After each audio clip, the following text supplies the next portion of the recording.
Hi guys, and welcome to Calm Night Radio Channel. Tonight we step into a wet Georgia evening in 1835 where rain slides from pine shingles, mud clings to every shoe, and a kitchen cabin holds the kind of warmth that makes the whole world feel smaller. You can almost see the fire first before you notice the people, the pots, the shadows, or the hard truths that built this place. There is supper on the boil, smoke curling through the rafters, and a heavy night settling over fields that never truly sleep. What did it feel like to rest near such a hearth, with thunder rolling far off and the smell of cornmeal and pork fat in the air? What comforts could exist inside a world arranged by force? So, before you settle into the story, take a moment to like the video and subscribe, and while you are here, comment below with your location and local time.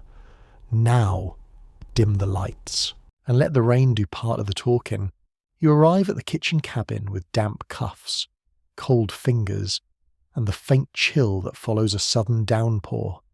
The yard is a dark smear of mud, packed by many feet and cut by wagon ruts now filled with brown water. A lantern glows somewhere behind you, near the larger house, but its light feels thin and proud, as if it belongs to another world entirely. Here, in the cabin, the glow is deeper. It pulses gold through the cracks and around the doorframe. It smells of wood smoke, wet wool, old ash, and something rich simmering low in iron. When the door opens, warmth touches your face all at once. It is not elegant warmth, it is living warmth. It carries grease, steam, soot, and the damp sweetness of split pine stacked by the wall. Your boots cross a floor that feels gritty underfoot, with a little moisture still clinging near the threshold where rain has blown in. The cabin is busy without seeming hurried. A pot lid rattles softly. Fire pops under a blackened crane. Somewhere a spoon scrapes the inside of a bowl with slow, practiced patience. You hear low voices, not loud enough to rise above the weather, only enough to join it. The room is built for labour first and comfort second, but tonight comfort has slipped in anyway. In Georgia plantations of the early 19th century, separate kitchen buildings were common, especially where fire was a constant danger and summer heat turned indoor, cooking into a punishment. A detached kitchen kept sparks away from the main house and sent some of the smoke elsewhere, though not far enough to spare the people who worked inside it. The arrangement also carried a cruel convenience. Meals for the enslaving family could be prepared close at hand, yet the heat, soot, and labour stayed outside the polished rooms where food was served. Very tidy. If you were the sort of person who enjoyed benefiting from hardship while pretending not to see it, you stand just inside the door and let your eyes adjust. The hearth dominates everything.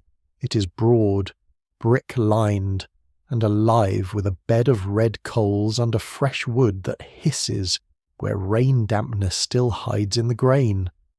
Hooks hang above the fire. A kettle swings slightly. Iron pots sit low where the heat is strongest, each carrying its own scent into the room.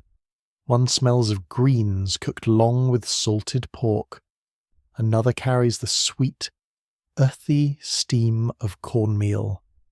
Rice is likely somewhere too, because in Georgia, especially by the coast and in trade routes reaching inland, rice was not an exotic thing. It was daily substance, tied to labour, land, and knowledge carried by enslaved Africans whose expertise transformed swamps into profit. The smell of supper settles around you like a blanket. The cabin walls are rough plank, darkened by smoke and years of handling. Pegs hold tools, aprons, and cloth stiff from repeated washing and drying. A table stands near the hearth, its surface worn pale in places where hands have kneaded, chopped, and pressed for years. An iron spider waits by the coals, a wooden trencher sits ready. A gourd dipper hangs beside a water bucket. There is no wasted object here. Every item has a purpose. Every purpose has a cost. Rain patters on the roof with steady confidence. It is a soft roof note at first, then a harder drumming when wind angles the storm just right. Water trickles from the eaves. Somewhere beyond the cabin, frogs begin their evening chorus in the wet low ground. The sound is almost cheerful, which feels rude under the circumstances.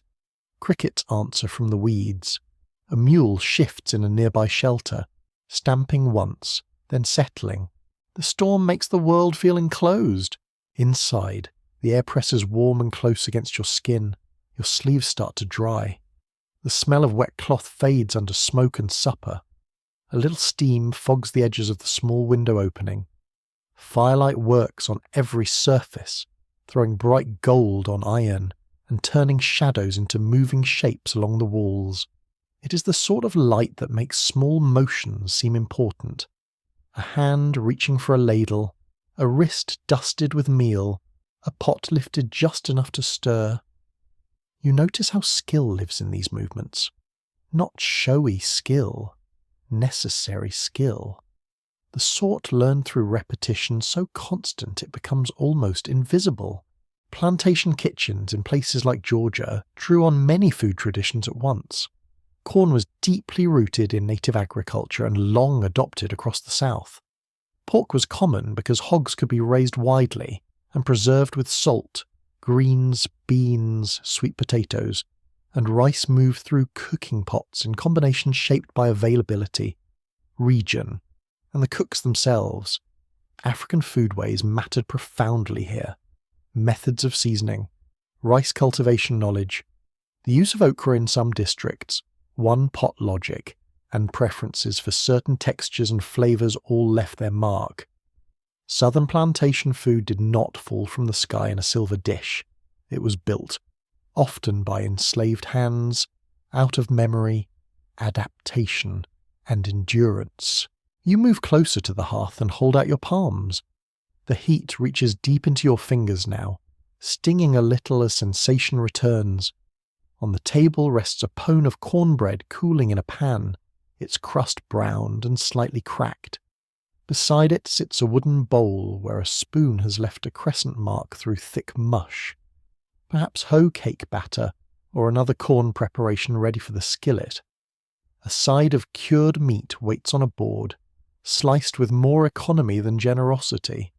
Supper here is warm, but not extravagant. Warmth and fullness are not the same thing. History is annoyingly consistent on that point. Still, the room offers small mercies. A bench near the wall gives you somewhere to sit. Its wood is smooth in the middle, rough at the ends, shaped by years of use. The seat is warm from proximity to the fire. You can feel the cabin's rhythm from here. Stir, lift, set down, step, turn, lean. Someone brushes past, carrying a pot cloth, and the fabric releases the clean, sharp scent of lye soap under the stronger smells of food. Another figure bends by a chest and you hear the dry rustle of meal sackcloth. Outside, thunder rolls so far away it sounds like a wagon crossing a bridge in the dark. It would be easy to romanticize a scene like this. Firelight does that, rain does too. They soften edges. They invite poetry where plain truth ought to stand. So you keep the truth in the room with you. This cabin is warm because people have worked since long before dusk. The meal exists because labour was extracted by force. The order of the plantation depends on violence, whether or not violence is visible at this exact moment. A calm evening in such a place is still part of an unfree world. That matters. It should keep mattering, even while the fire crackles nicely and the cornbread smells unfairly good. Many plantations had cooks whose responsibilities reached far beyond stirring pots. They managed timing, fuel, preservation, transport, and the unpredictable demands of households that expected meals to appear as if by magic. Some cooks were highly trusted, though trust in slavery was a twisted thing, more often meaning dependence mixed with surveillance.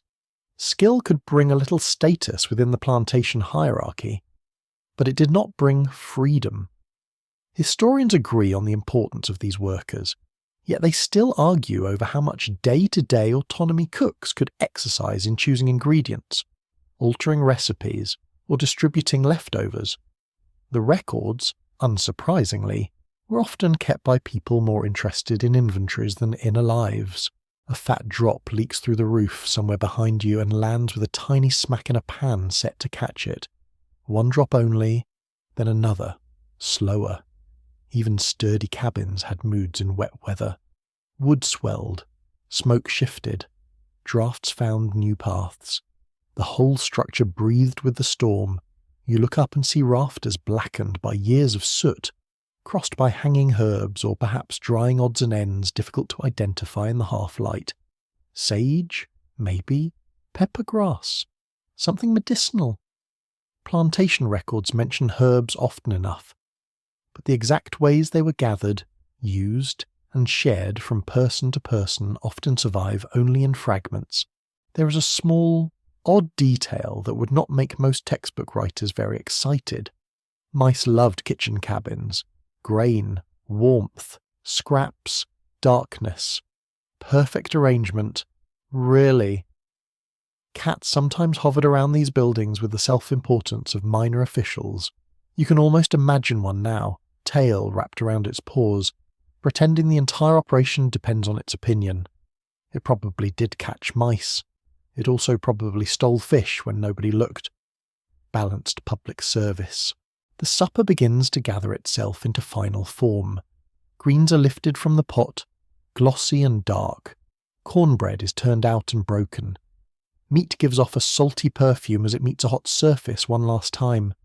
There may be ash cake on some nights, or a stew, or peas, or a little molasses if fortune and supply allow it. In some places, buttermilk would join the meal. In others, rice would hold a central place. Georgia was never one food story. The coast, Piedmont, river counties, and uplands all shaped diets differently. Wealth mattered. Soil mattered. Access to markets mattered. So did the quiet ingenuity of those cooking with limited means and watchful eyes. Your stomach notices the room before your mind does. The smell of pork fat and greens has a way of travelling straight to hunger. Smoke catches at the back of your throat, but not unpleasantly. The heat loosens your shoulders. Rain keeps time above. A spoon taps a bowl. A knife knocks gently on wood. You begin to understand why a kitchen cabin could become the emotional centre of an evening, even when it stood apart from the main house. Fire draws bodies. Food draws silence. Storms draw listening. Put those together, and even a hard place can feel briefly sheltered. Yet shelter is not safety. That difference sits in the room like another presence. You feel it in the lowered voices, in the quick checking of tasks, in the knowledge that this night belongs to people who do not control their own hours. Somewhere beyond the rain, overseers, owners, family members, and rules still exist.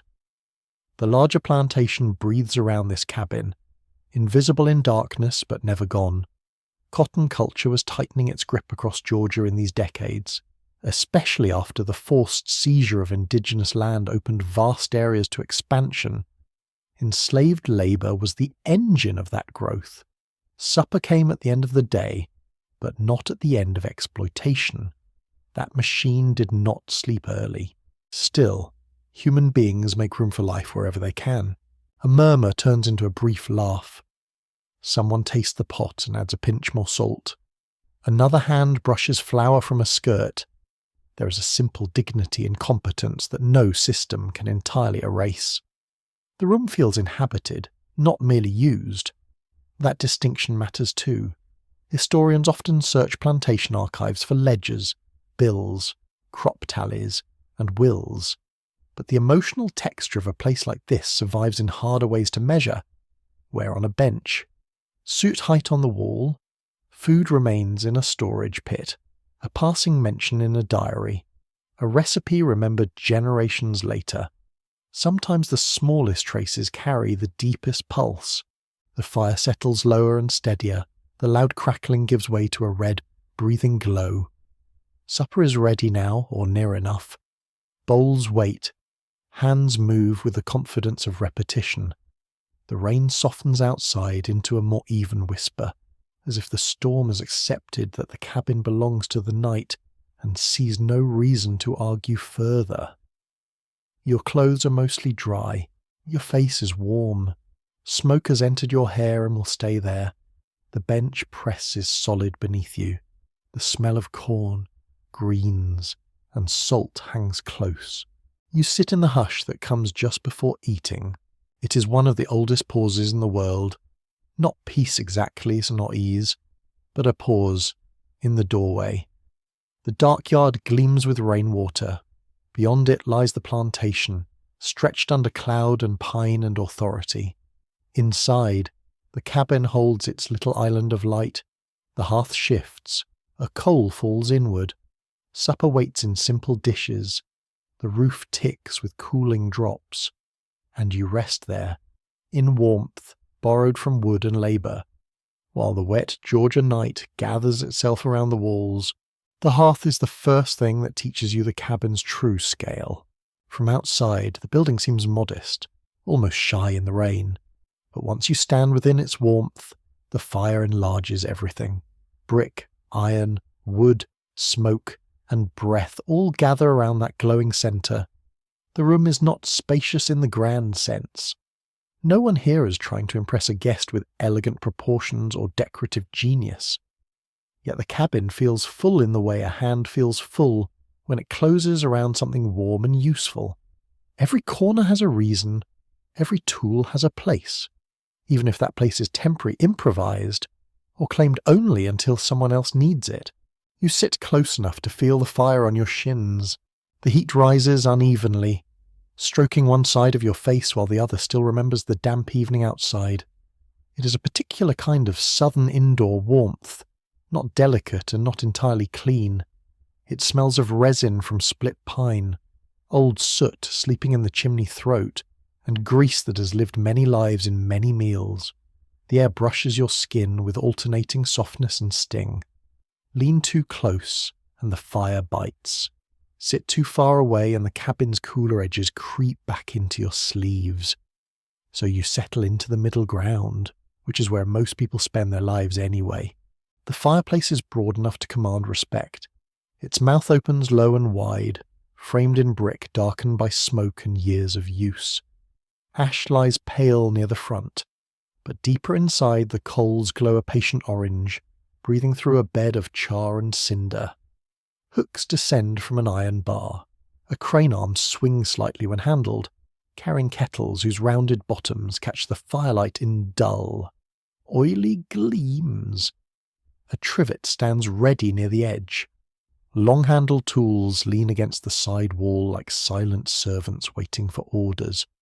You notice a poker with a worn grip, tongs blackened at the tips, and a flat shovel for moving embers into the right arrangement. Good cooking here depends on fire management almost as much as ingredients.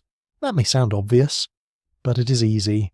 From the comfort of electric certainty to forget how much knowledge once lived in flame itself.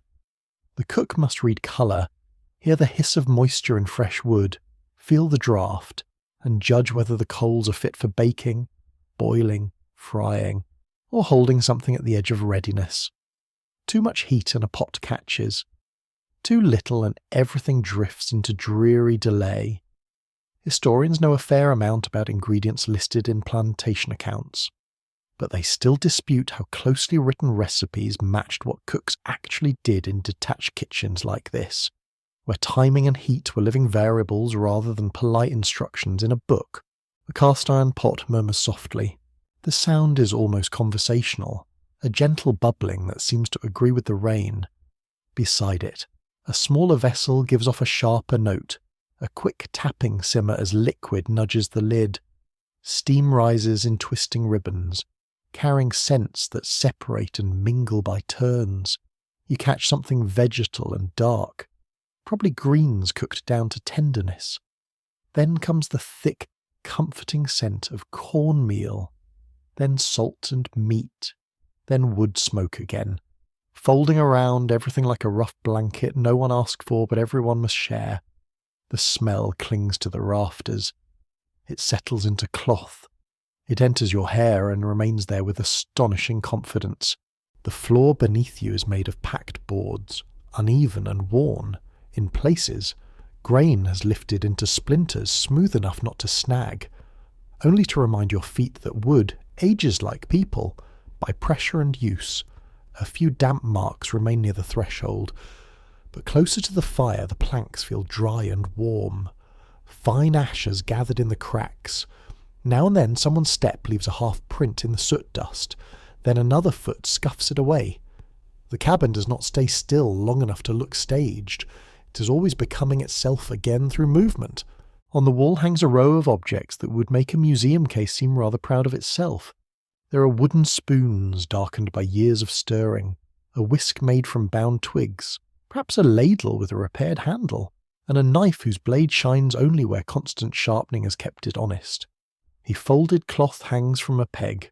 Beside it dangles a string bag that may once have held onions or dried beans. Near the door stands a barrel with a fitted lid, likely for meal or flour, because in a place like this protecting dry goods from damp air, insects and curious rodents becomes a full-time philosophy. Lids matter, elevation matters, suspicion matters. The mice, one assumes, have their own strategy meetings. A table sits close to the hearth, but not too close. Its surface bears the polished wear of many hands. You can trace by eye the brighter strips where kneading, chopping, or scraping have rubbed the wood smoother over time. A shallow bowl rests there, broad and plain, beside a smaller crock and a stack of cloth with edges gone soft from washing. One corner of the table is devoted to preparation, another holds finished items waiting their moment. This arrangement is not random. It is a map of labour, raw, cooked, hot, cool, wet, dry, immediate, saved. The cabin contains its own quiet geography. In Georgia, during this period, detached plantation kitchens often acted as hybrid spaces. They were workrooms, storage sites, craft sites, service corridors and social crossroads, though always within the coercive structure of slavery. The cabin's function might extend beyond meal preparation to laundry boiling, dairy work, curing, preserving, baking, and temporary sleeping or resting depending on local arrangements. Some plantations had more elaborate kitchen compounds, especially among wealthier owners, while others relied on rougher, multi-purpose buildings with fewer specialized zones. Scholars disagree about how standardized these spaces were across regions of Georgia, partly because surviving evidence is uneven and because owners described buildings with maddening vagueness, as though a place where people labor daily could be summarized by the cheerful phrase kitchen house, and left at that. You reach out and touch the bench beside you. The wood is smooth from constant use, warmer at the centre than at the ends. It has a slight bow in the middle, not enough to be unsafe, just enough to show that many bodies have rested here briefly between tasks. The bench does not encourage lounging. It is sturdy, practical, and faintly judgmental. Sit up, it seems to say. There is work in the room, even in rest. The cabin keeps the posture of labour. The ceiling beams are low enough to trap heat and smoke together in a sort of uneasy partnership. You see the smoke drift upward in grey layers, thinning near gaps where it escapes by stubborn degrees. The chimney does much of the drawing, but not all. In wet weather, draughts behave strangely. Wind nudges the smoke back into the room, then lifts it again. The result is an atmosphere dense enough to taste. The smoke is not merely smelled here. It rests on the tongue. It touches the eyes. It settles in the throat with a scratch that never quite becomes pain, only presence. A small window opening admits very little light now. Only a blurred patch of storm dark and the occasional silver streak of rain. The shutter or covering keeps out some weather, though not all. Cabins like this were rarely built for visual pleasure. Openings were practical compromises, balancing light, air, heat retention, and protection. Too many gaps invited drafts and leaks. Too few turned the room dim and close. You can feel that compromise now in the way the fire dominates the interior. Without it, the cabin would seem narrower, greyer, and far less forgiving. Near the hearth lies a flat iron pan, seasoned to a deep black sheen. A Dutch oven waits nearby, squat and heavy, The sort of vessel that can bake under coals if the fire is judged correctly. Iron defined much of 19th century kitchen labour. It was durable, effective, and heavy enough to remind you that cooking was physical work, not merely domestic ornament, lifting, carrying, cleaning, scraping, hanging, shifting. The wrists and shoulders must have known these motions as intimately as the mind knew taste. One quirky detail from period households is how prized a well-seasoned pot could become. A good iron vessel was treated with near reverence, and with reason. Lose the pot, crack it, or let it rust badly, and you lose more than cookware. You lose reliability.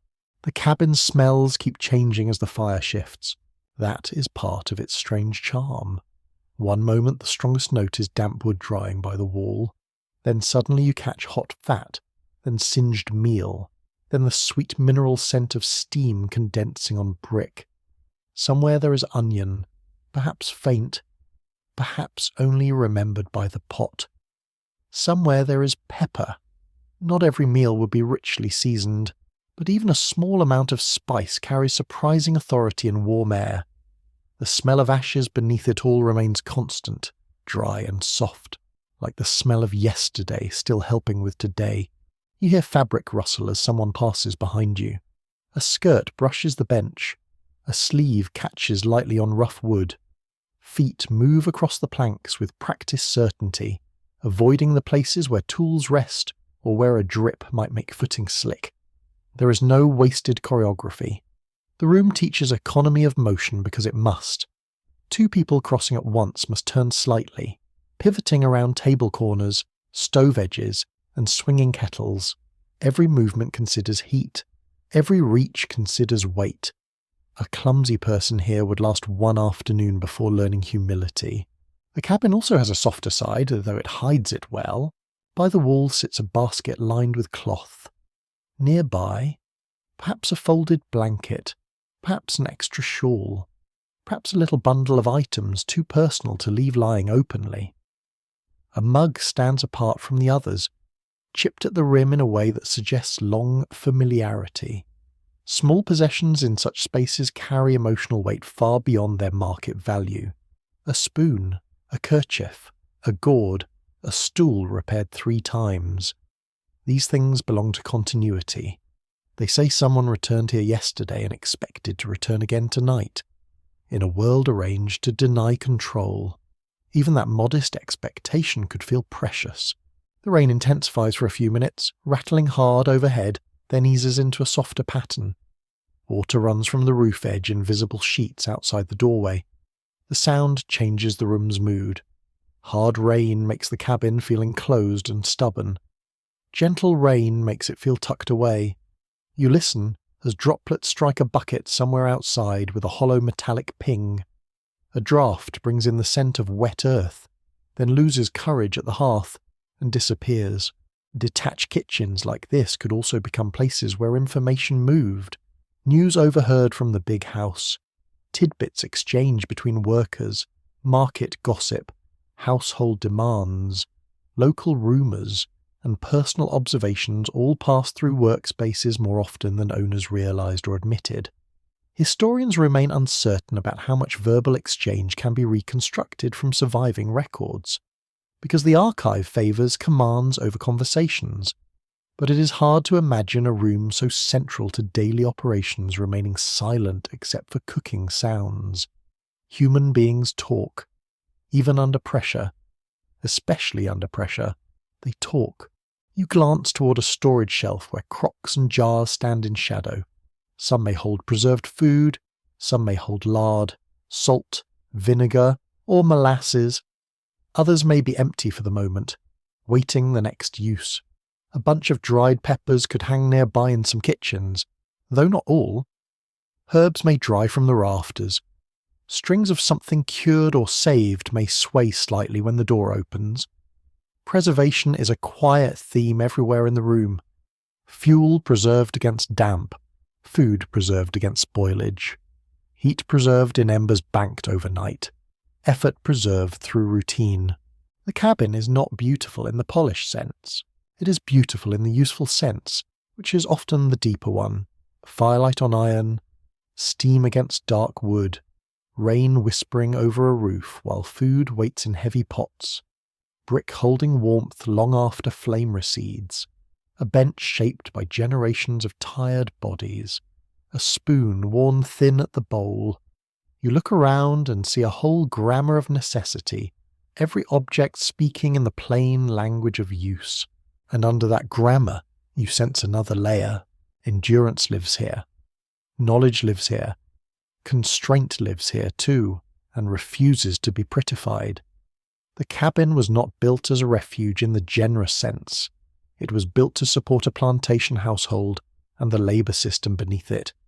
Yet within its walls, people still made judgments, solved problems, guarded small comforts, and transformed raw provisions into something sustaining. That is no small thing. It never was. The fire settles into a steadier glow. Coals pulse red beneath fresh wood. The iron tools reflect little sparks of light. Steam thins, then rises again. Warmth holds the room in a close embrace while the storm continues its private music outside. You breathe in smoke, meal, pine, and rain mixed together, and the kitchen cabin reveals itself not as a simple backdrop, but as a working world complete in itself, dense with touch, sound, labour, and the fierce intelligence required to keep a hearth alive through a wet Georgia night. Supper comes together in the cabin with the quiet seriousness of a small ceremony. No bell rings. No servant announces courses in a grand voice polished for effect. There is only the soft shift from preparation to eating, which has its own dignity. The pots have stopped sounding busy and started sounding ready. Steam rises in gentler breaths. A pan is drawn back from the strongest heat. A loaf of cornbread gives off that toasted, sweet grain smell that seems to warm your stomach before you even taste it. Outside, the rain taps steadily at the roof as if trying to keep time with the spoons. You notice first the colour of the meal. The greens are deep and glossy, almost black in the firelight. Their long cooking having turned bitterness into something softer and more patient. A piece of salted pork rests nearby, browned at the edges and smelling of smoke, brine, and fat. Cornbread sits broken into rough pieces rather than neat slices, with a coarse yellow crumb and a crust that flakes under the lightest touch. There is likely a pot of rice in the room as well, because Georgia in 1835 knew rice not as an occasional novelty but as a staple in many households, especially where trade and habit carried it inland from coastal production. The grains would not be showy. They would be simple, white or off-white, swelling softly from their own steam. The meal is plain, but not empty. That matters. Plain food can still hold history, memory, skill, and comfort. You sit near the hearth and watch bowls and trenchers arranged on the table.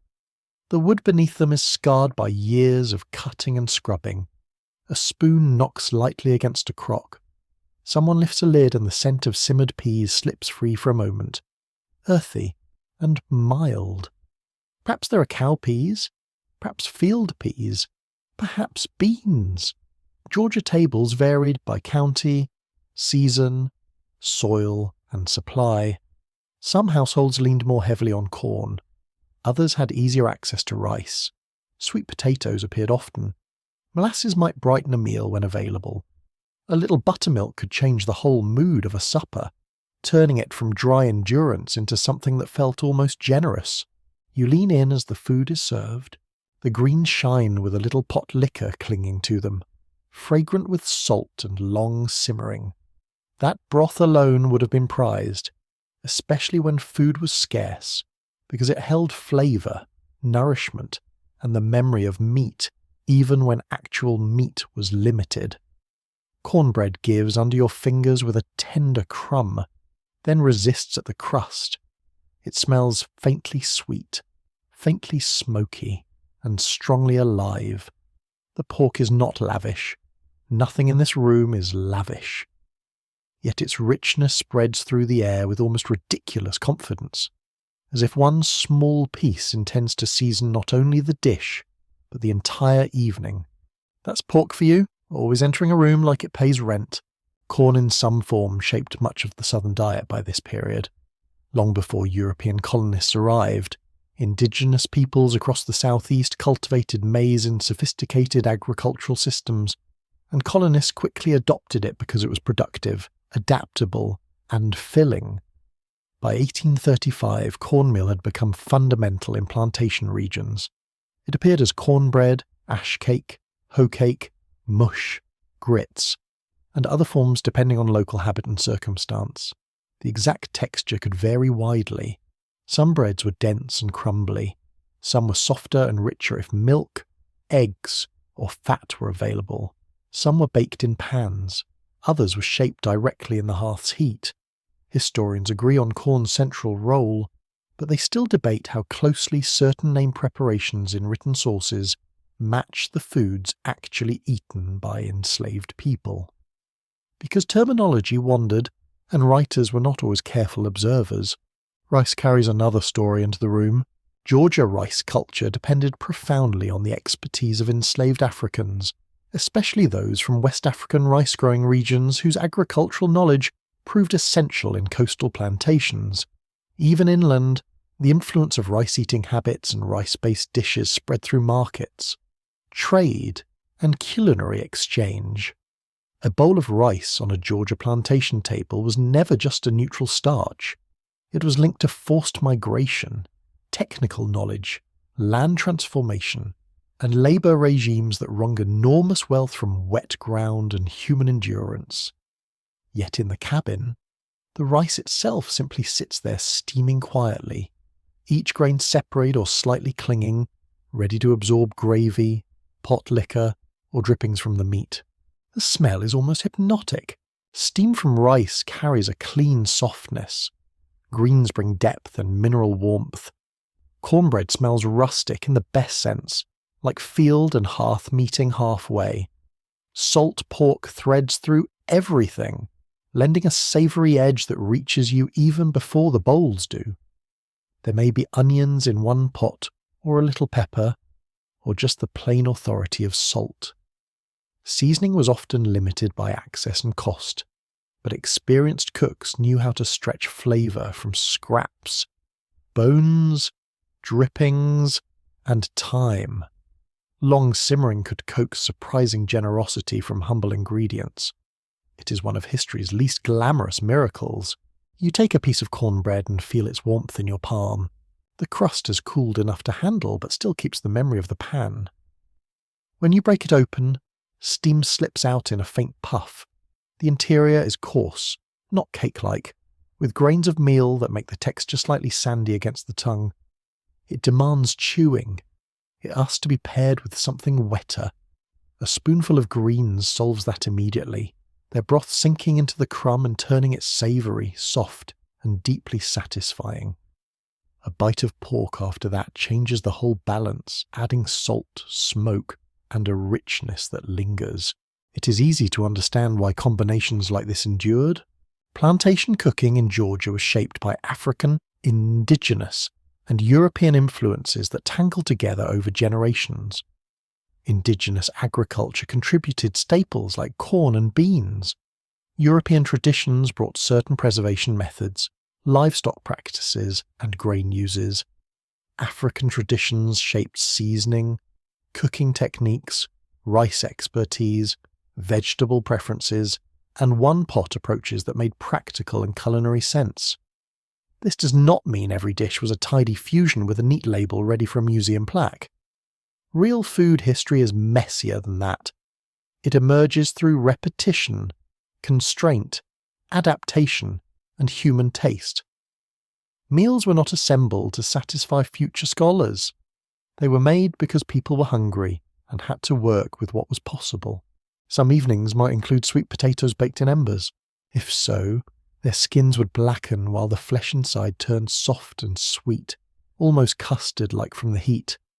You can imagine one split open with a puff of steam, its orange flesh catching the firelight. In other cabins, there might be peas stewed down, squash in season, cabbage, or a thin gravy made from drippings and meal. Fish could appear in some regions, chicken occasionally, molasses might sit on the table in a crock, dark and sticky, ready to slick a piece of bread with that deep sugar bitterness people either loved or pretended to love because sugar was sugar. Food choices depended on local production, the season, plantation management, and who controlled access. No single menu can stand in for all of Georgia. Still, certain patterns repeat. Corn, pork, greens, rice, peas, sweet potatoes, salt, smoke, heat, resourcefulness. These create a kind of edible grammar for the region. Within that grammar, individual cooks made endless subtle choices. How long to simmer, when to add the meat, whether to mash or leave whole, how fine the meal should be, how hard to bake the bread, whether to save drippings for tomorrow. Small decisions, perhaps. But small decisions are where daily life actually lives. One odd little fact hides in plain sight here. Cornbread was often less sweet than many modern people expect. Sometimes not sweet at all. The idea that every southern cornbread should taste half like dessert would have puzzled plenty of 19th century cooks. Sugar cost money, and the bread's job was often to fill, accompany, and sustain rather than charm. Charming food is lovelier, of course. Filling food has an entirely different kind of charisma. As you eat, you notice the sounds around the table. Spoons against bowls, the dry crack of crust breaking, a low murmur of voices, rain on the roof, fire shifting inward as a log settles. The cabin sounds full but not noisy. Eating creates its own hush, especially when the food is hot and welcome. The smell of wet earth still slips in from outside whenever the door opens, but the meal has largely conquered the room. Smoke belongs to the walls. Supper belongs to the air. You cannot take the comfort without taking the truth. This food did not appear through pastoral charm. It came through labour demanded by slavery, through fields planted and harvested under compulsion, through livestock tended, wood cut, water hauled, grain ground, pots scrubbed, fires lit before dawn, and countless repetitions of work that enriched owners while exhausting others.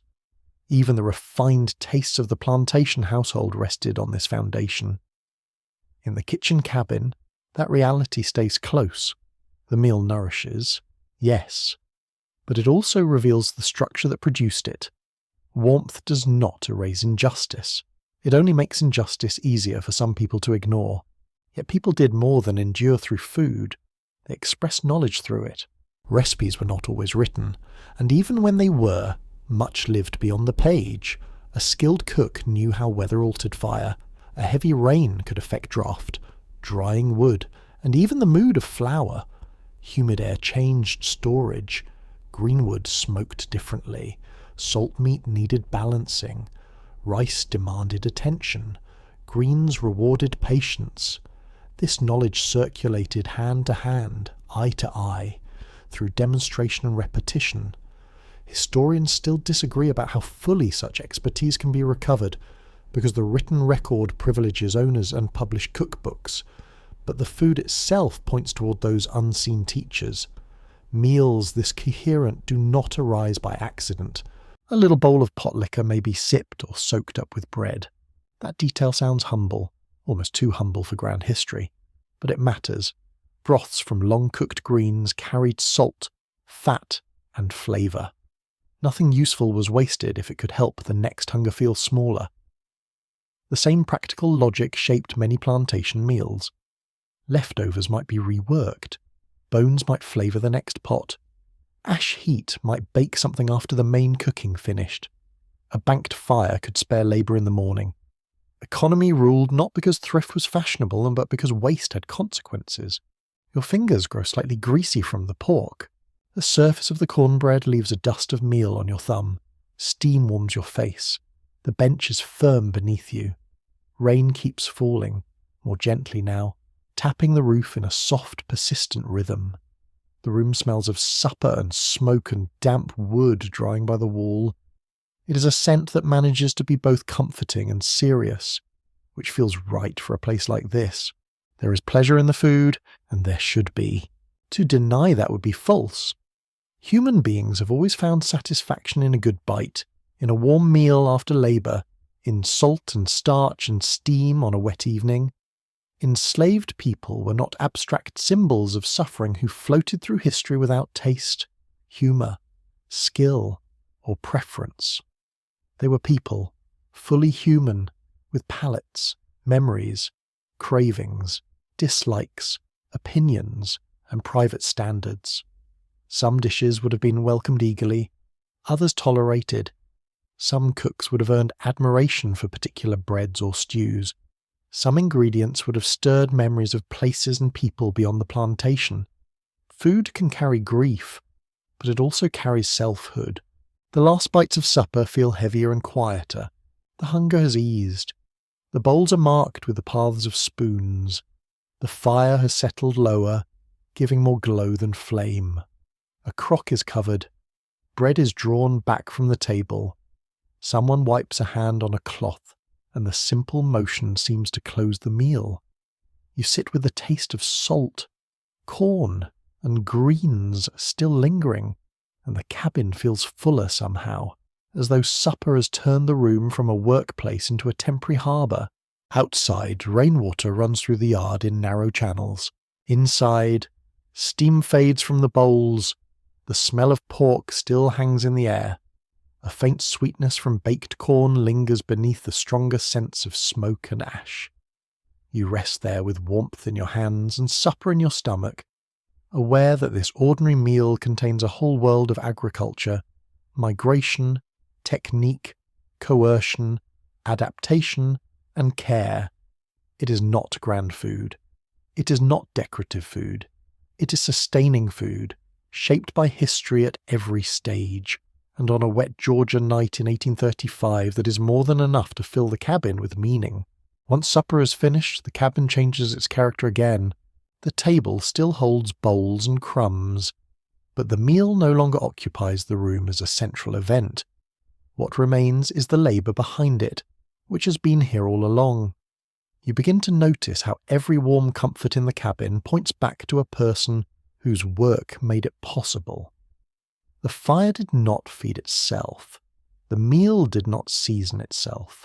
The floor did not sweep itself, though it may have wished to. The whole place runs on hands, judgment, timing, endurance, an effort so constant that it risks becoming invisible to anyone determined not to see it. You do not let it become invisible. In 1835, Georgia, the kitchen cabin was one part of a much larger system of enslaved labour. Some people worked in the fields, especially where cotton dominated the plantation economy. Others laboured in domestic spaces, tending fires, carrying water, washing clothes, preparing food, cleaning rooms, sewing garments, nursing children, hauling fuel, and answering the unpredictable demands of the enslaving household. The categories could overlap.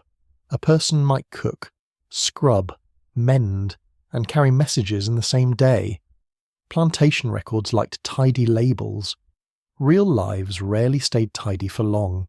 The cabin itself reveals those overlapping roles. Near the hearth, a pot waits to be scraped and rinsed. At the wall, a stack of split wood reminds you that someone had to cut, haul, and keep it dry enough to burn. The water bucket by the door did not fill by magic. In wet weather, water might be abundant around the yard and yet still difficult to make useful. Mud, distance, weight, and time all intervened.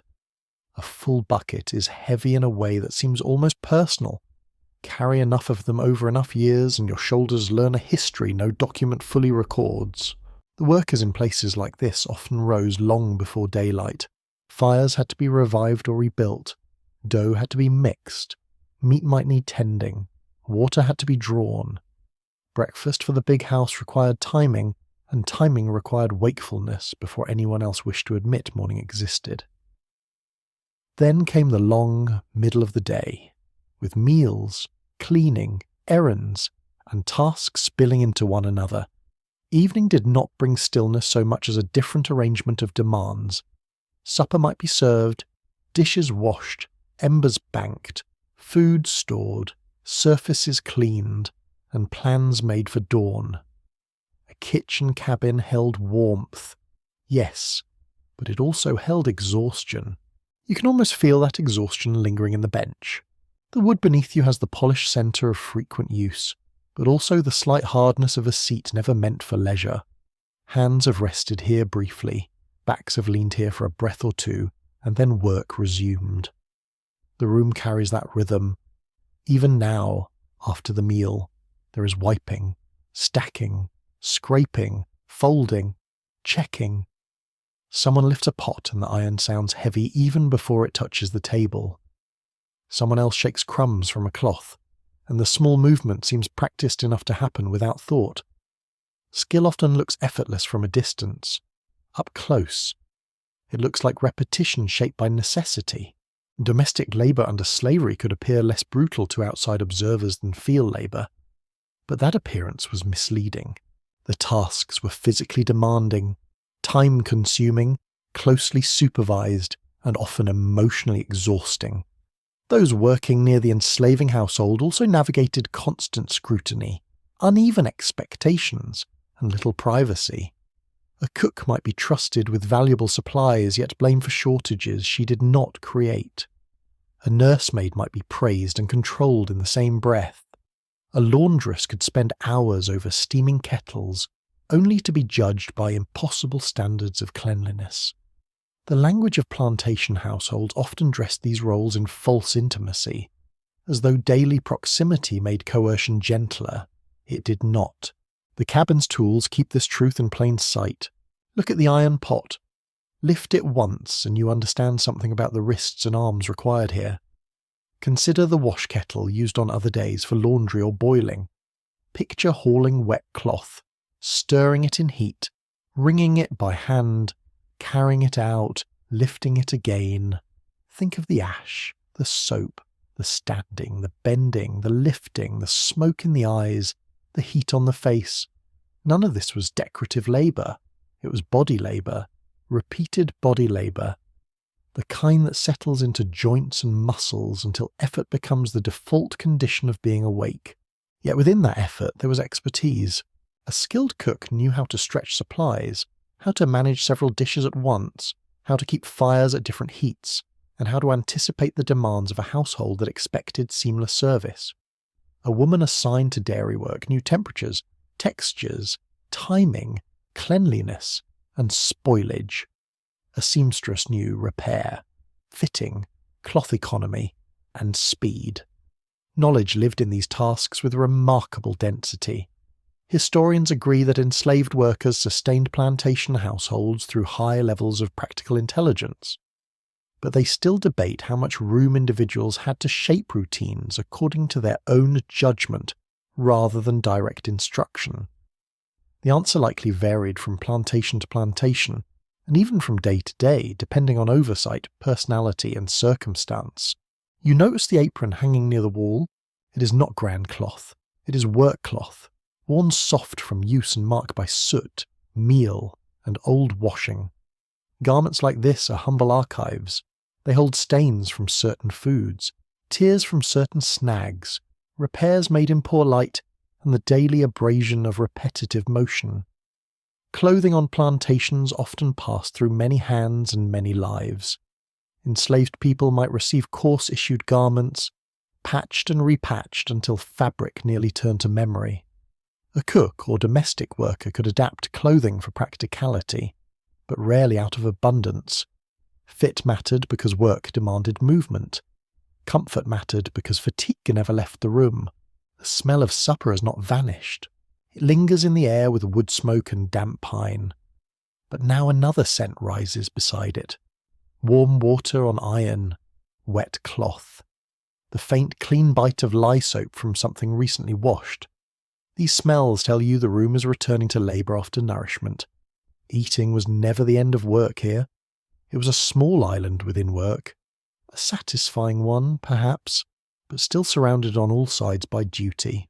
Some plantation kitchens also depended on children's labour. That is a bitter fact, but an important one. Children might carry water, gather kindling, pick over vegetables, shoe animals, fetch tools, rock infants, or run messages between buildings. Their tasks could be described lightly in records, as if smallness reduced the burden. It did not. Childhood under slavery was shaped by early responsibility and the steady narrowing of freedom. Even simple chores took place within a system that treated human beings as property. A child carrying a pail through a muddy yard was not merely helping. That child was being formed by coercion.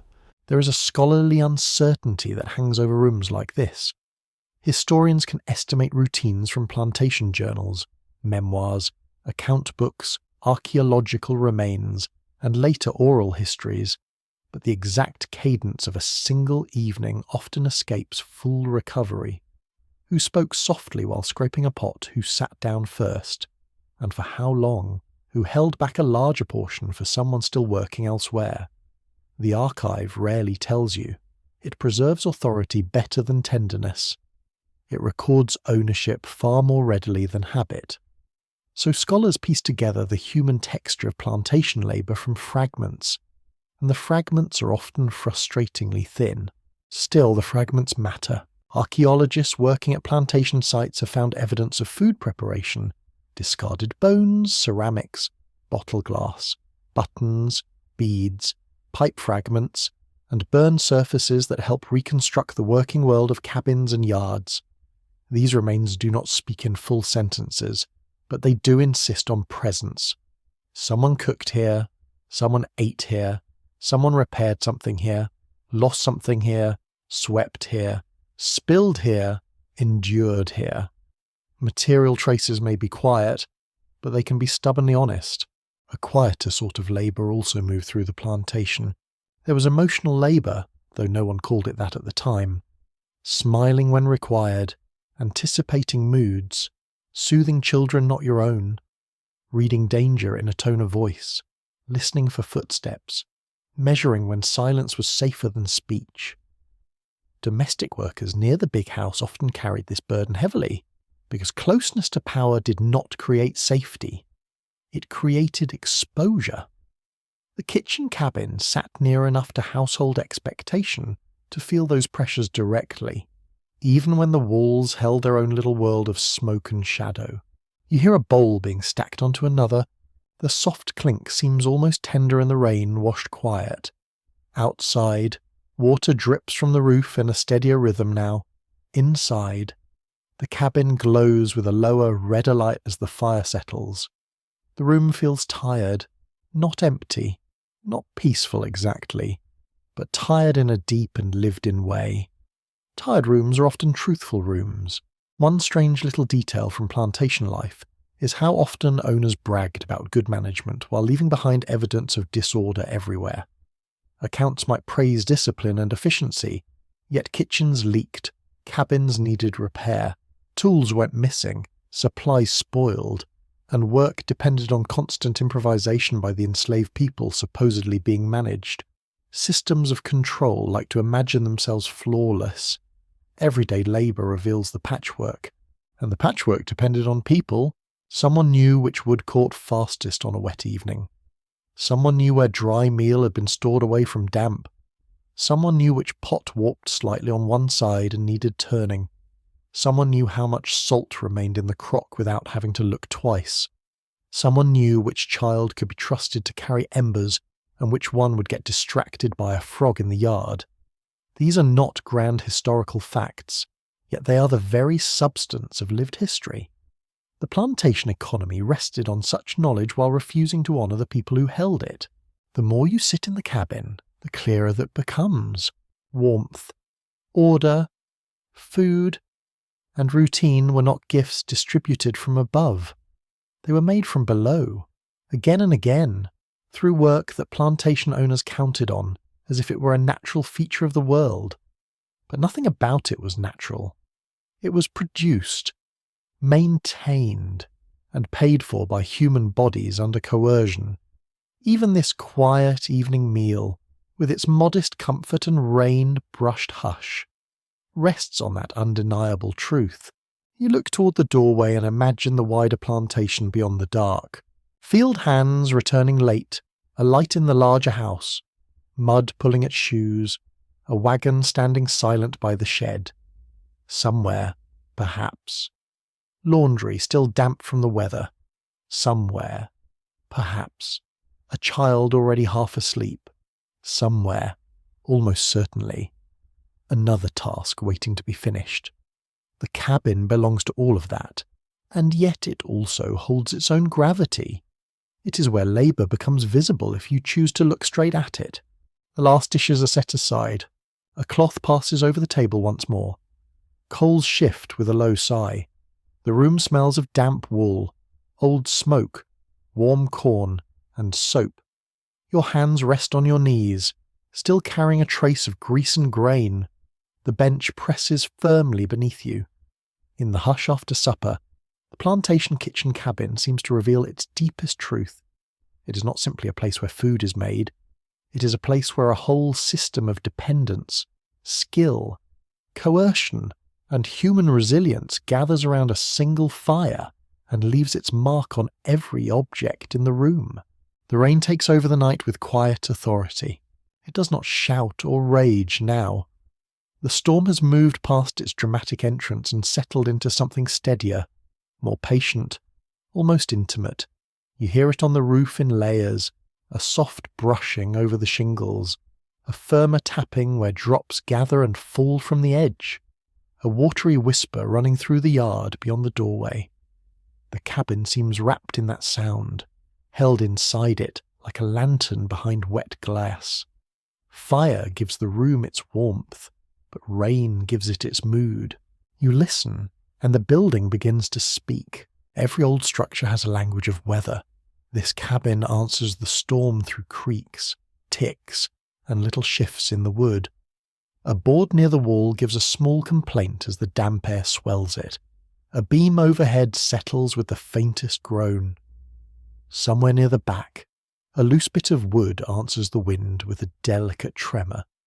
None of it sounds dangerous. It sounds lived in. The cabin has endured many nights like this, and perhaps worse. The rain outside feels new because it is falling now. The cabin receives it with the tired patience of experience. You glance up at the roof and think about what it means to keep weather out with limited means. In 1835, Georgia plantation outbuildings were often built from local materials and practical necessity, rather than lasting elegance. Kitchen cabins might be made of hewn logs, rough planks, or framed timber, depending on the region, the wealth of the owner, and what labour and materials were available. Roofs could be covered with shingles or boards, and they always invited a contest with time, heat, moisture, insects, and neglect all took their share. The cabin didn't remain sound because an owner had noble intentions. It remained sound because someone repaired it, patched it, braced it, swept it, and made do. The air near the doorway feels cooler now. A draught slips under the threshold and brushes your ankles, carrying with it the smell of soaked earth, wet leaves, and clay turned soft by repeated rain. It is a rich smell, almost sweet in places, especially where rotting vegetation in the yard has begun to melt into mud. You can imagine the ground outside shining in the dark, every puddle holding a broken piece of firelight from the open door.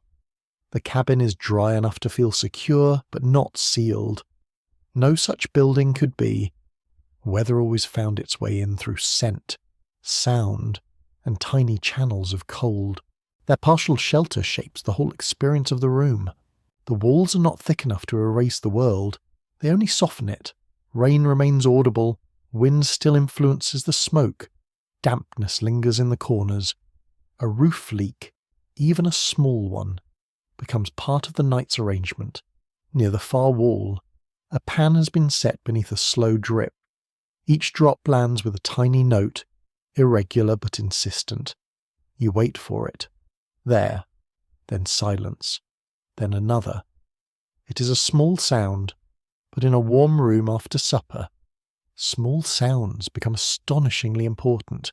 You begin to notice the textures that wet weather creates.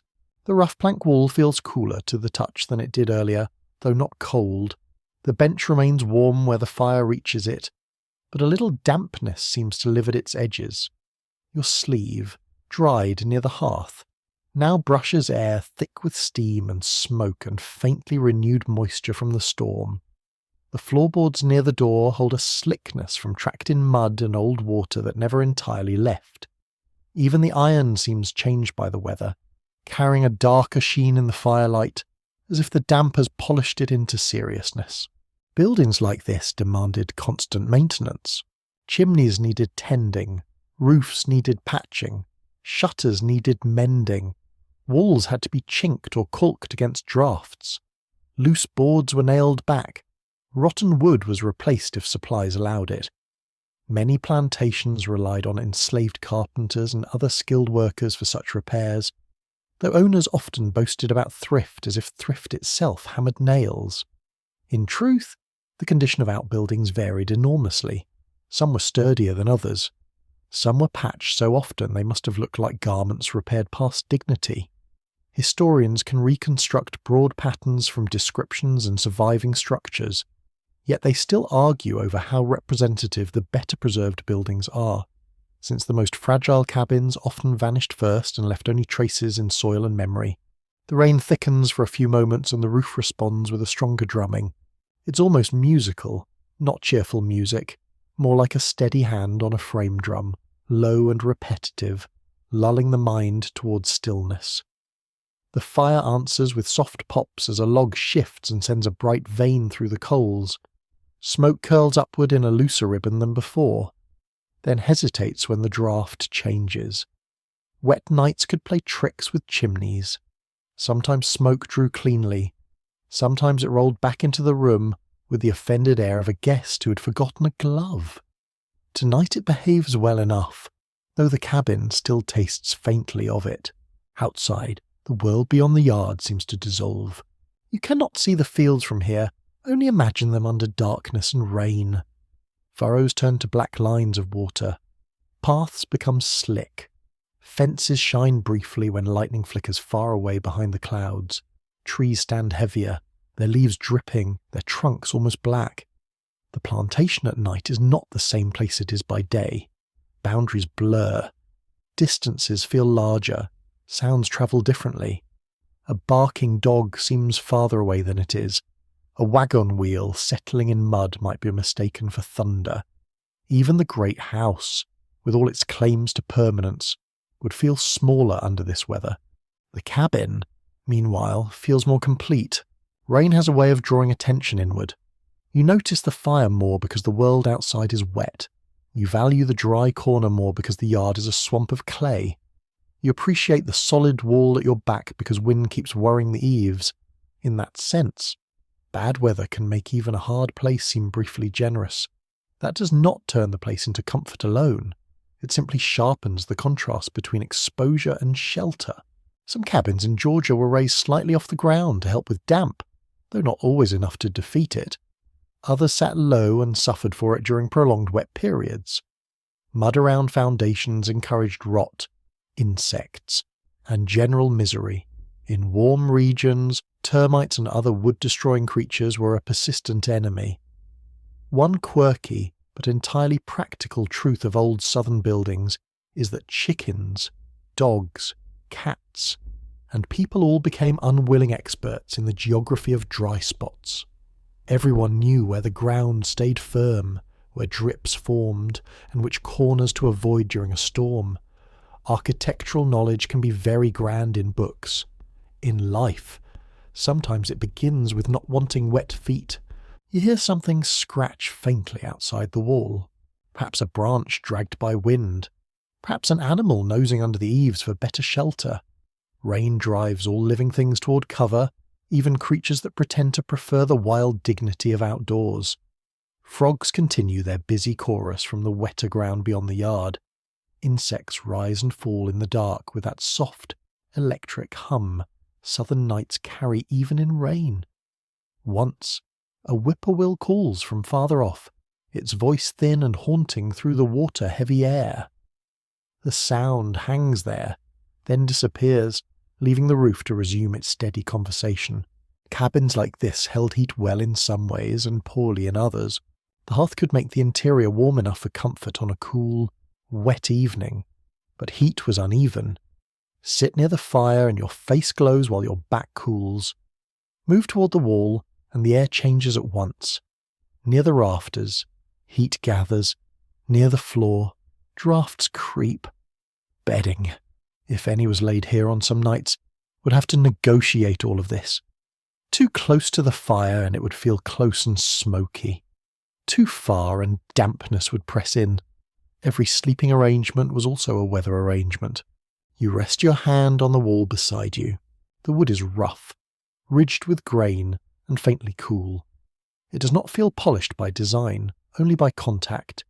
Years of hands, shoulders, baskets, aprons, and tools have brushed these surfaces into a kind of accidental finish. A room like this remembers touch. That seems important. Historic buildings are often discussed as structures, but they are also collections of repeated contact. Fingers on latches, palms on tables, boots on thresholds, backs against walls. The material world records use with more honesty than memory sometimes can. There is also the smell of the roof itself, wet wood, old smoke, and the faint resin of pine drawn out by moisture and heat. It mingles with ash and leftover supper until the cabin smells not of one thing, but of all its materials at once. Brick, soot, timber, grease, rain. It is not a perfume anyone would bottle, though human beings are strange and might try. Still, it is deeply convincing. It tells you this room is built, burned in, inhabited, and weathered. One scholarly uncertainty concerns how comfortable or uncomfortable these structures were across the year in exact daily terms. We know Georgia summers were punishing, winters could bite more than outsiders expect, and wet spells made dampness a constant challenge. But the precise sensory experience of a single cabin in a single storm depends on details often lost to time. How tight were the walls chinked? How high was the chimney drawer? What roofing material was used at that moment, before the next repair altered it? Scholars can infer, compare, and reconstruct, but full certainty remains just out of reach, dripping from the eaves with the rest of the night. Still, the body understands enough. You know what it means to value a warm interior when rain surrounds it. You know the little relaxation that comes when a roof mostly holds. You know how the sound of water on wood can quiet the mind even while the world beyond stays unsettled. Those experiences travel across time more easily than inventories do. The details differ. The feeling remains. The fire burns lower, becoming a bed of coals with occasional tongues of flame. Their light reaches less dramatically now, leaving the upper corners of the cabin in deeper shadow. The pan catching the drip still gives its small note. The doorway frames darkness slick with rain.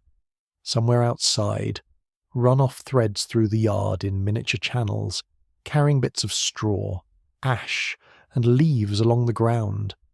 The whole plantation must smell washed and muddy and deeply southern. You sit in the middle of that weather held at bay by planks, brick, labour, and chance. The cabin is no grand fortress. It leaks a little. It drafts a little. It creaks and ticks and carries the moods of the storm through every board. Yet it stands. It keeps the hearth alive. It holds warmth long enough for a person to breathe, listen, and feel the rain as something heard rather than suffered directly on the skin. On a wet Georgian night in 1835 that measured shelter is enough to make the kitchen cabin feel like a whole small world, roofed against the darkness and steady under the patient music of the storm. Long before the sky begins to pale, the kitchen cabin belongs to work again. Night still presses against the walls. Rain may have eased by then, or lingered in a soft dripping hush. But the day for the people of this cabin begins before daylight feels ready to admit it. You can sense that truth even while the fire settles low.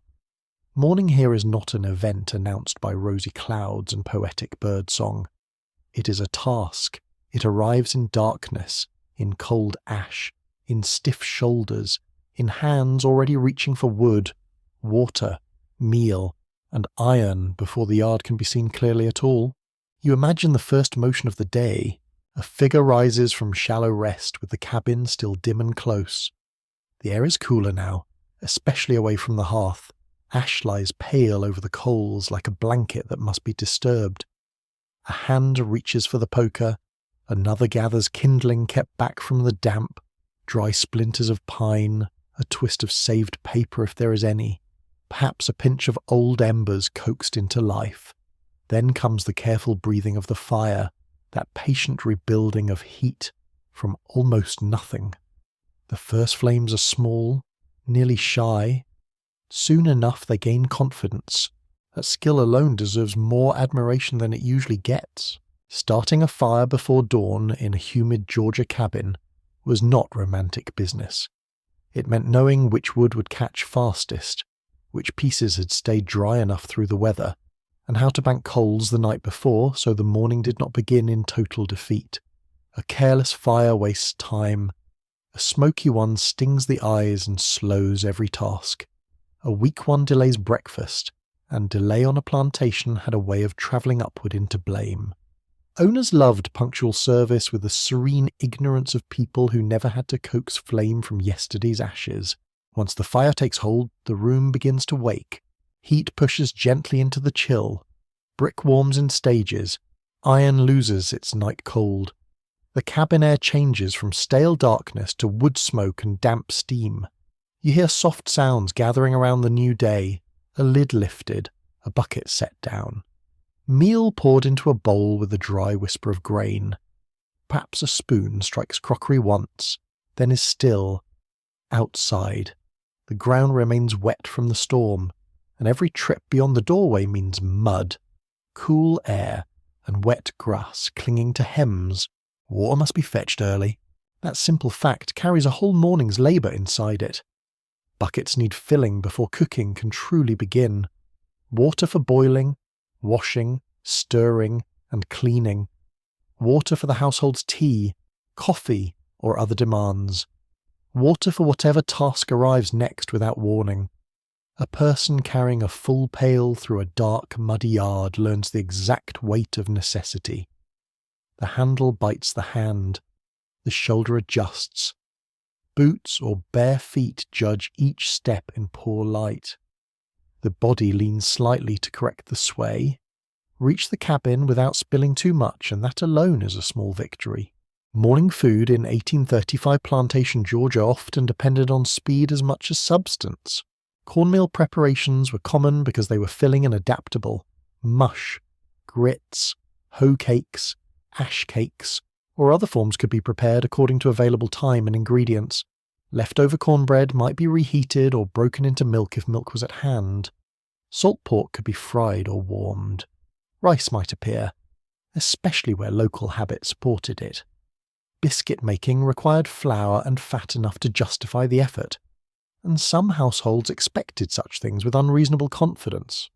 The work had to match the appetite of people who liked breakfast to seem effortless. In the cabin, effort is visible everywhere. A bowl is held steady against the table while meal is stirred with water. A wrist circles without pause, scraping the sides clean and bringing the mixture together.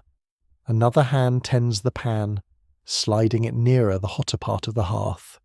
Grease melts with that rich smell that instantly changes the room from sleepy to alert. The bench, the pegs, the shelf, the hearthstone, all seem to take their places in the same old pattern. You can almost feel how many mornings have reiterated these motions until they settle into muscle memory. The body works before the mind catches up. That may be the most honest description of early labour. Fingers fold cloth, lift lids, sweep crumbs, and test heat while thought still moves slowly through the fog of incomplete sleep. Yet there is also judgment in every act. How much fuel can be spared now and still saved for later? Which dish needs the fire first? What can be started while another pot heats? Should the coals be spread or banked? A truly experienced cook makes dozens of such decisions before sunrise and may never name them aloud. Domestic workers on plantations often live by the clock without always owning a clock. The timing came from habit, season, bells, rooster calls, household expectation, and the invisible pressure of consequences. The large house wanted food at a certain hour. That meant the cabin had to move earlier than that. Laundry days, baking days, market days, visiting days, and harvest days each bent the morning differently. A rain-soaked yard might slow everything. A broken tool might shift the entire order. Historians know these routines were relentless, but they still disagree about how strictly time was measured on smaller plantations compared with larger ones. The exact rhythm varied. The weariness did not. You notice how much of morning work depends on preparation done the night before, kindling set aside, coals banked, meal covered against damp, tools cleaned enough to use again quickly, leftovers stored where rats and weather would not claim them first. This is one of the hidden arts of survival in a working kitchen. Every evening already contains the next dawn. A careless night creates a punishing morning. A careful one buys a few precious minutes and a little less misery.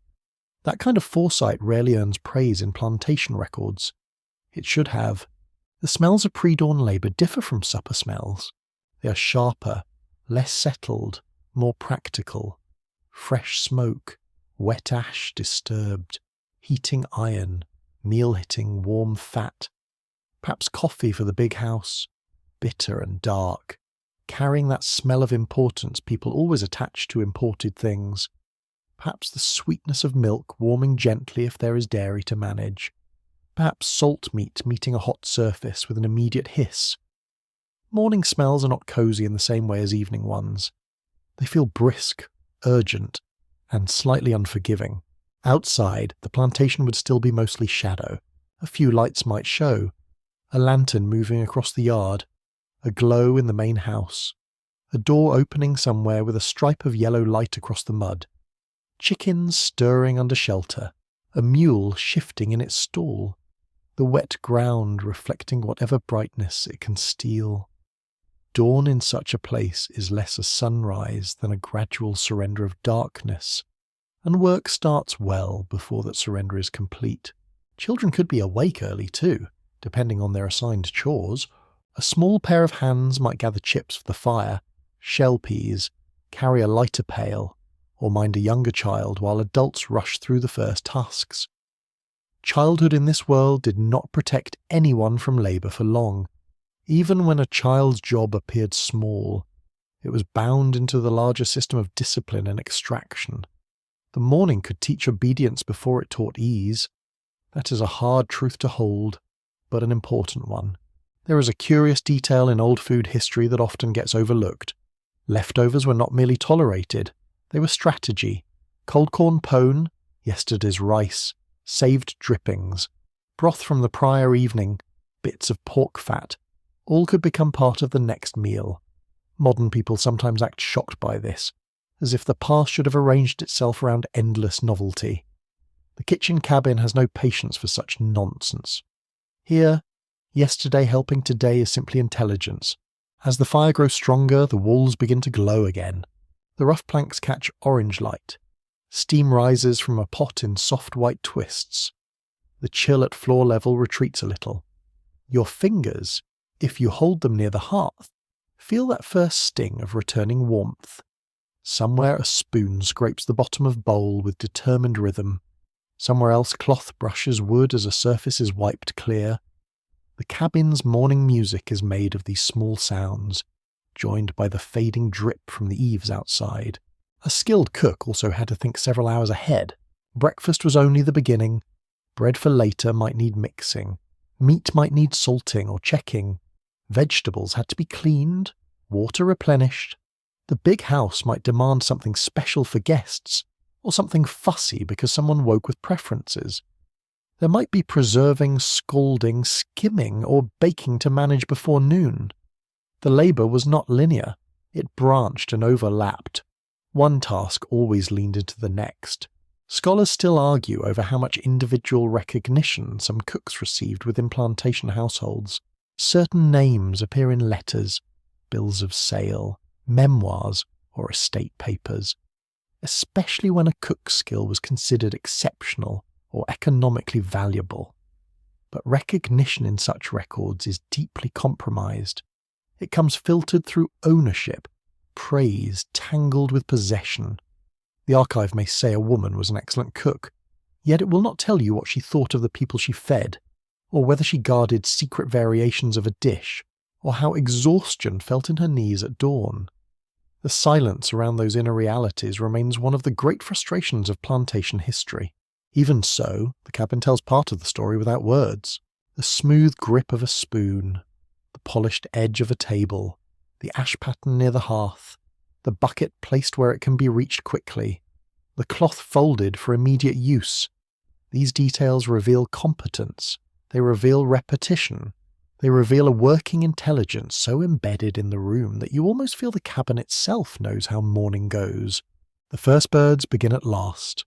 Not many at first. One tentative call from wet branches, then another. The sound enters through the doorway and mixes with the crackle of the fire. Outside, the darkness has thinned from black to charcoal. The yard slowly takes shape. Puddles gleam. Fence rails emerge. A path appears where feet have churned the mud into a shallow track. The day has not become easier just because it is visible now. It has only become clearer. A bowl is set on the table. Another follows. The smell of hot corn rises more confidently. Grease shimmers. Smoke climbs. The room is awake in full. The people in it have been awake longer than they deserve to be, and still their hands move with practiced care. That is what lingers with you most in the kitchen cabin before sunrise.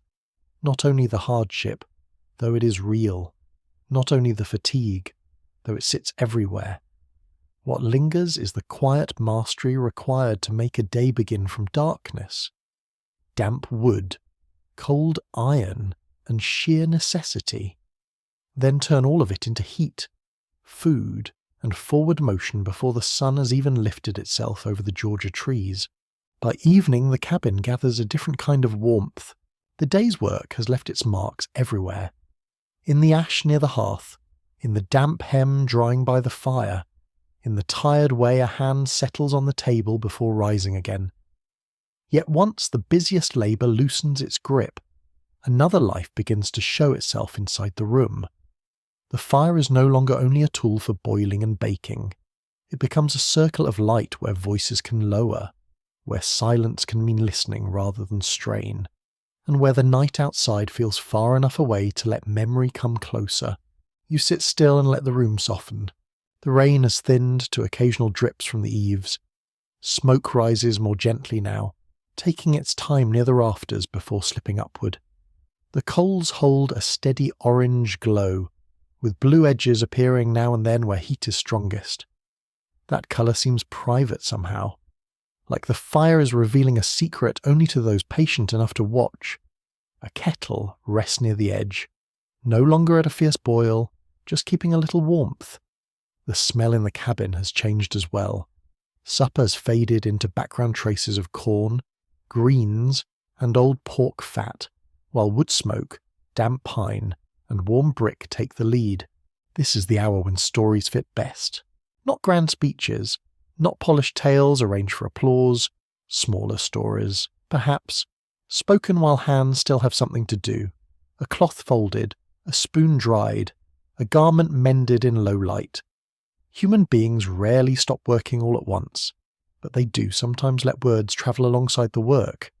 In places like this, stories could carry humour, warning, memory, comfort, and coded meaning all at once. They could pass time, but they could also carry people through it. Enslaved communities across the South preserved culture through speech, song, gesture, foodways, religion, and shared knowledge, even under brutal restrictions. In Georgia, as elsewhere, African traditions mixed with local conditions, Christian influence, indigenous contact, and the practical realities of survival. Nothing remained untouched by slavery, yet not everything was erased by it either. Cultural life adapted, hid, persisted, and changed form. That matters in a room like this, where so much appears ordinary on the surface and so much more moves beneath it. A low voice begins somewhere near the hearth. You cannot catch every word at first, only the rhythm. It rises and falls with calm confidence, the sort that belongs to someone who knows how to hold a room without demanding it. A few lines may be playful, a few may be teasing. Then comes a pause and a soft answer from someone else. There is a faint laugh, brief but genuine, and it changes the air at once. Laughter in a place of hard labour does not cancel the hardship. It proves that hardship failed to take everything. The fire makes every face look more thoughtful than daylight does. Shadows gather along cheekbones. Eyes catch a narrow glint. Hands become expressive in this light, more than faces sometimes. A palm turns upward to explain something. Fingers pinch the air to indicate a small measure or a small mistake. A needle pauses above cloth while someone listens. The cabin, which served all day as a working room, now becomes an attentive room. Even the tools seem quieter. Iron cools in silence. The table holds its scratches without complaint. The bench supports whoever needs it and asks no questions. Songs could move through such spaces too, not always loudly, not always as performance. Sometimes only a few lines hummed while work continued, or a call answered softly by someone across the room. Spiritual songs, work songs, remembered melodies, lullabies, fragments of tunes half carried from one generation to the next. In the plantation South, music often held layered meanings. It could express grief, faith, longing, warning, playfulness, or endurance. A melody might soothe a child, steady a task, or say something plain words could not safely say. Historians agree that music was essential in enslaved communities, though the exact shape of an evening singing is often impossible to recover with certainty. The archive keeps lyrics more easily than tone, and tone more easily than feeling. That loss feels especially sharp here. You can imagine a hum rising with the smoke, blending with the little settling sounds of the cabin. Perhaps the tune is slow and circular, with notes that seem to lean on one another. Perhaps it is brighter for a moment, carrying a joke no outsider would fully understand. Perhaps it is one voice only, soft enough to remain close to the body. However it sounds, it belongs to the room. It belongs to people making an interior life in a place designed primarily for their labour. You catch the scent of herbs hanging somewhere in the shadows. The smell is faint, dry, and green, tucked beneath smoke and old wood. Cabins like this could hold practical knowledge about remedies as well as meals. Herbs for coughs, fevers, stomach troubles, sore limbs, sleep, or general misery made their way through southern household by many routes. African healing knowledge, indigenous botanical knowledge, and European household medicine all mingled in complicated ways. A woman might know which leaf soothed skin, which root helped a stomach, which tea warmed a chilled body after too much rain. Not every remedy worked. Some probably worked just enough to earn loyalty. Some were guarded carefully. Knowledge about health could be power, and power was precious. One quirky truth of folk life is that people often trusted both prayer and practical remedies at once. There is no contradiction in that unless you are determined to be difficult. A cabin might hold a Bible verse, a whispered prayer, a poultice, a charm, and a strong opinion about what tea to drink when the weather turned mean. Human beings have always layered their hopes.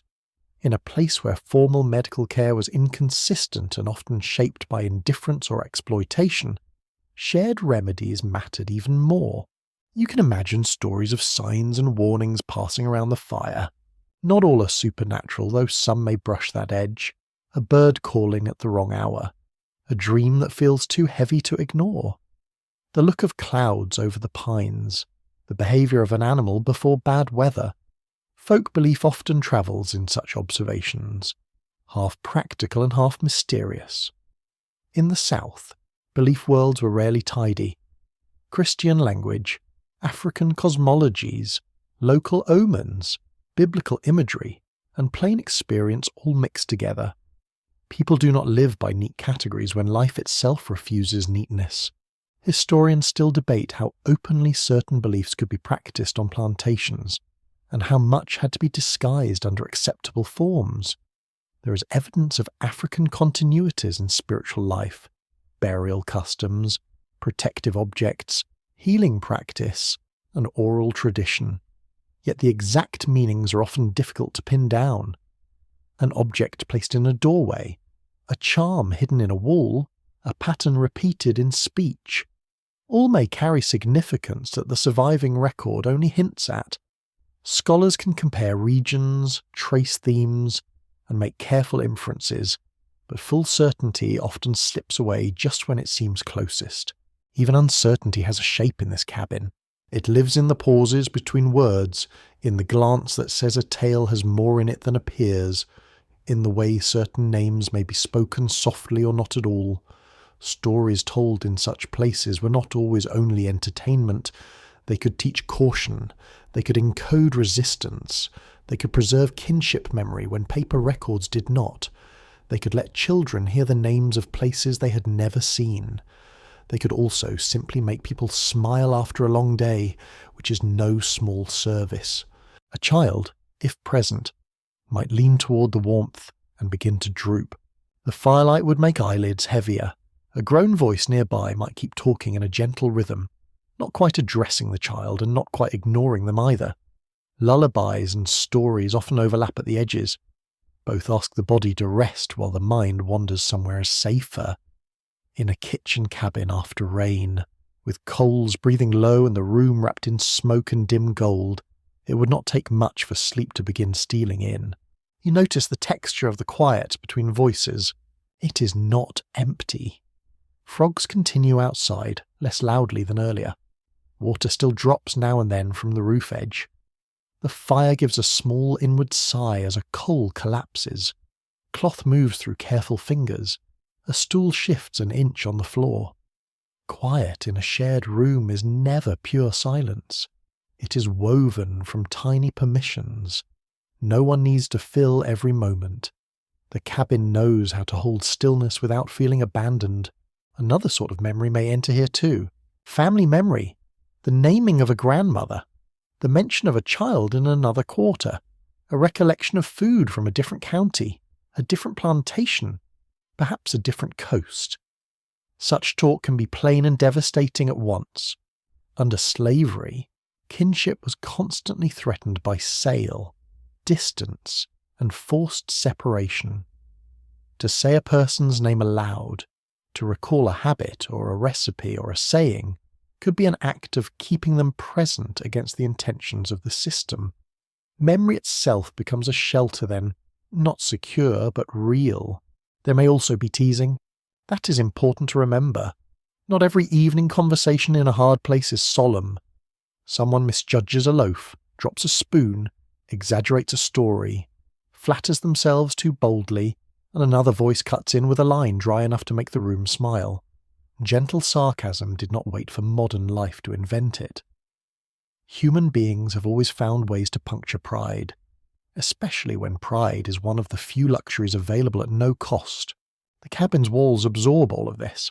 They hold the murmur of voices the way they hold smoke, letting it settle into the grain.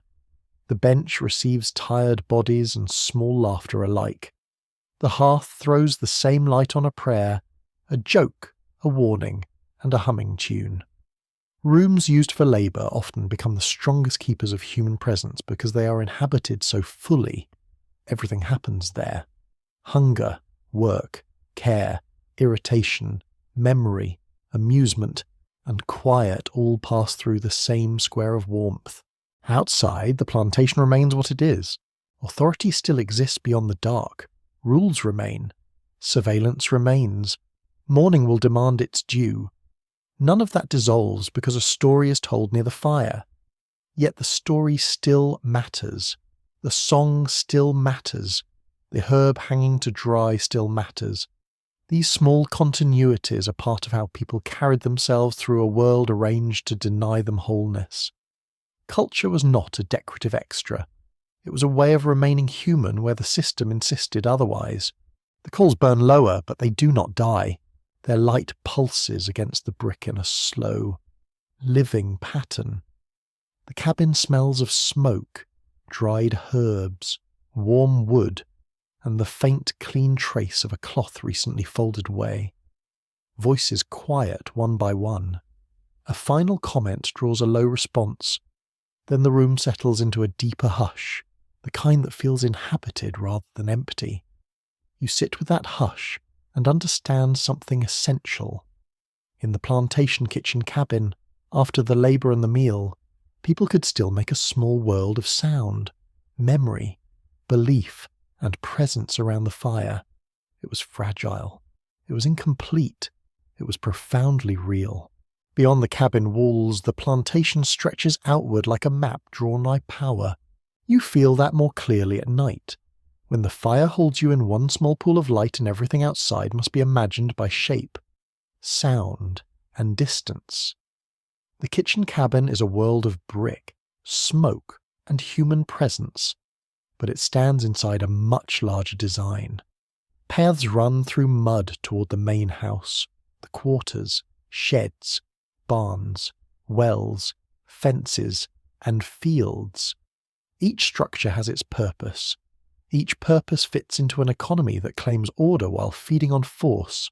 Even in darkness, the arrangement of the land tells you who is meant to command and who is made to labour. The main house would likely stand a little apart, raised in importance by position as much as by size. Its lamps, if any still burn, shine with a steadier and more possessive glow than the hearth light of the cabin. The architecture might try to suggest refinement, lineage, and control. Plantation houses often perform gentility with enormous confidence, even when the yard around them turned to mud and the kitchen smoked and the accounts trembled with debt. A polished doorway can only disguise so much. Still, the house occupies the symbolic centre. It is built to be seen first and remembered longest, which tells you something about how power likes to stage itself. Yet the plantation truly runs elsewhere. It runs in the fields where cotton opens white against dark soil. It runs in the cabins where people sleep after labour. It runs in the smokehouses, dairies, kitchens, gin houses, stables, and yards where work is sorted into daily practice. The grand house may claim to govern the whole scene, but the real motion lives in the places where hands lift, carry, hoe, boil, mend, and harvest. That is the strange honesty of working landscapes. They reveal their truth at ground level. Georgia in 1835 stood deep inside the expansion of cotton slavery. The invention of the cotton gin decades earlier had helped make short staple cotton far more profitable across the interior South. At the same time, the violent dispossession of native peoples opened more land to white settlement and plantation agriculture. Cotton moved outward from field to gin to wagon to river or rail connection to port, then across the Atlantic into textile mills and global markets. A single bowl in a Georgia field connected mud and fibre to British factories, northern merchants, insurers, bankers, and manufacturers. The plantation may appear isolated in the rain, but economically it belongs to a vast and restless network. That network had no patience for human limits. Cotton demanded labour at every stage. Land had to be cleared, soil broken, rows planted, weeds controlled, worms watched, bowls picked by hand, fibre transported, seeds separated, bales packed and shipped. Each phase consumed time and bodies. Plantation owners might speak of yields, acreage, and weather with the calm voice of practical men discussing business. But underneath every figure lay a mathematics of coercion. The profits of cotton did not emerge from cleverness alone. They emerged from organised violence that turned labour into property and property into market value. You can almost sense the fields beyond the darkness. Even after rain, they remain there in long ordered stretches, disciplined by row and furrow. In daylight, cotton fields could look oddly serene from a distance, their geometry suggesting calm productivity. Distance lies.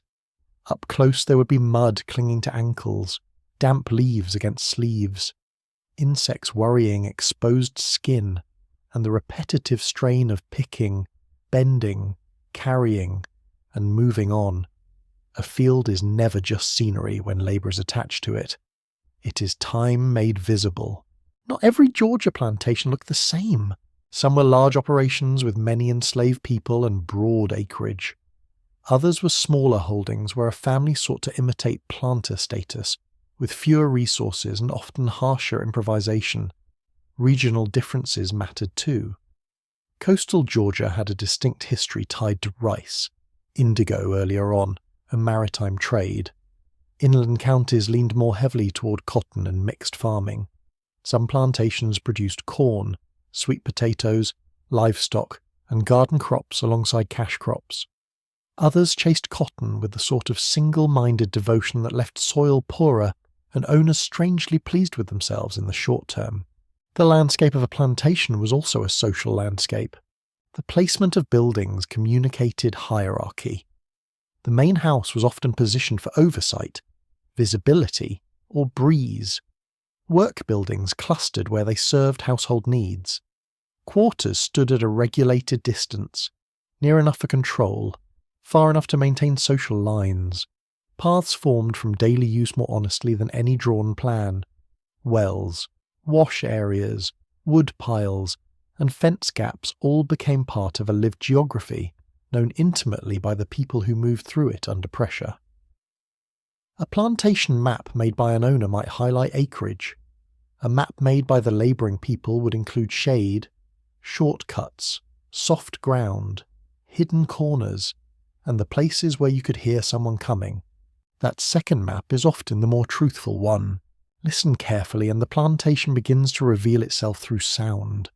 A loose gate tapping after the rain, a mule shifting its weight in the stable, water dripping from leaves near the quarters, a far cough carried on damp air, the creak of a wagon settling in the yard, the main house quieter now, but never fully absent. The fields themselves remain mostly silent at night, though frogs in low ground and insects in wet grass fill their edges with life. The plantation is never truly asleep. It only changes which noises dominate. One odd truth about cotton plantations is how fragile their appearance of order could be. A few days of heavy rain could slow picking, rot open bowls, churn roads into mud, and turn schedules into irritation.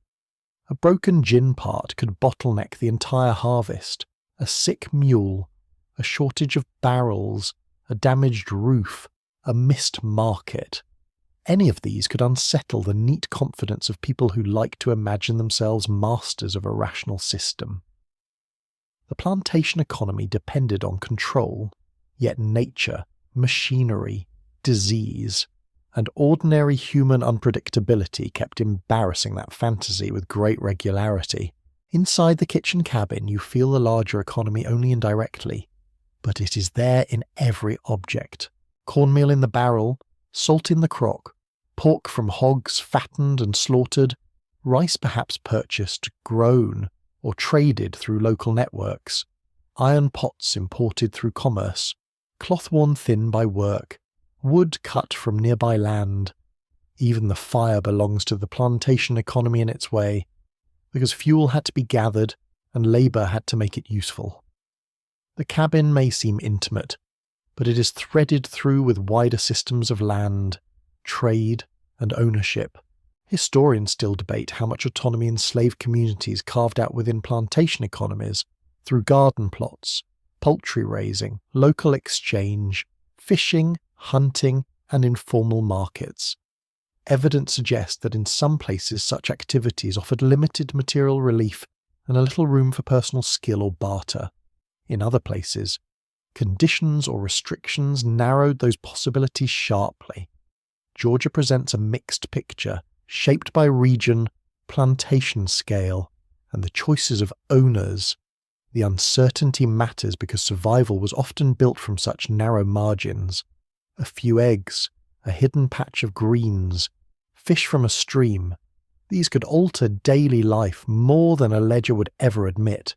The wider world of 1835 presses in from all sides too. This is the era of Andrew Jackson, of removal policies, of land hunger, of expansion wrapped in political rhetoric about liberty that somehow failed to apply to enormous numbers of actual people.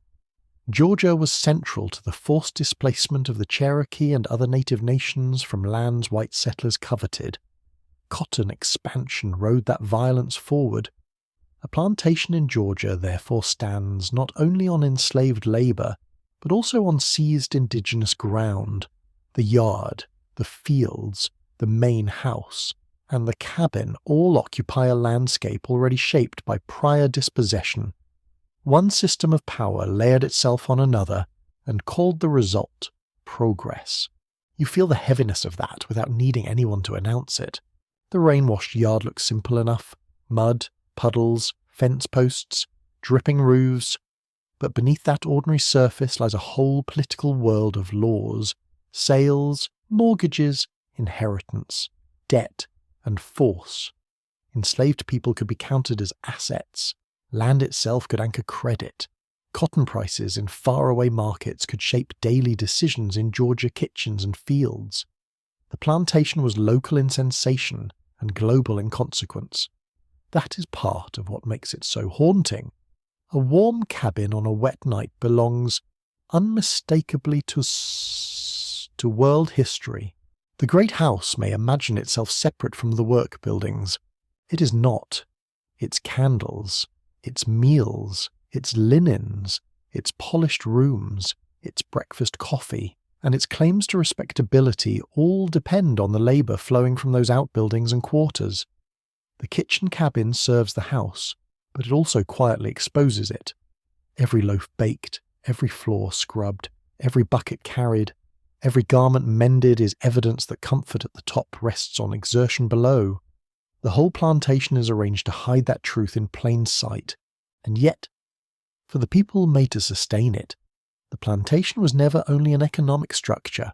It was also the place where children were born, where kin ties were made and threatened, where skills were learned, where jokes were told, where grief moved from cabin to cabin, where songs travelled in the dark, and where every path held memory.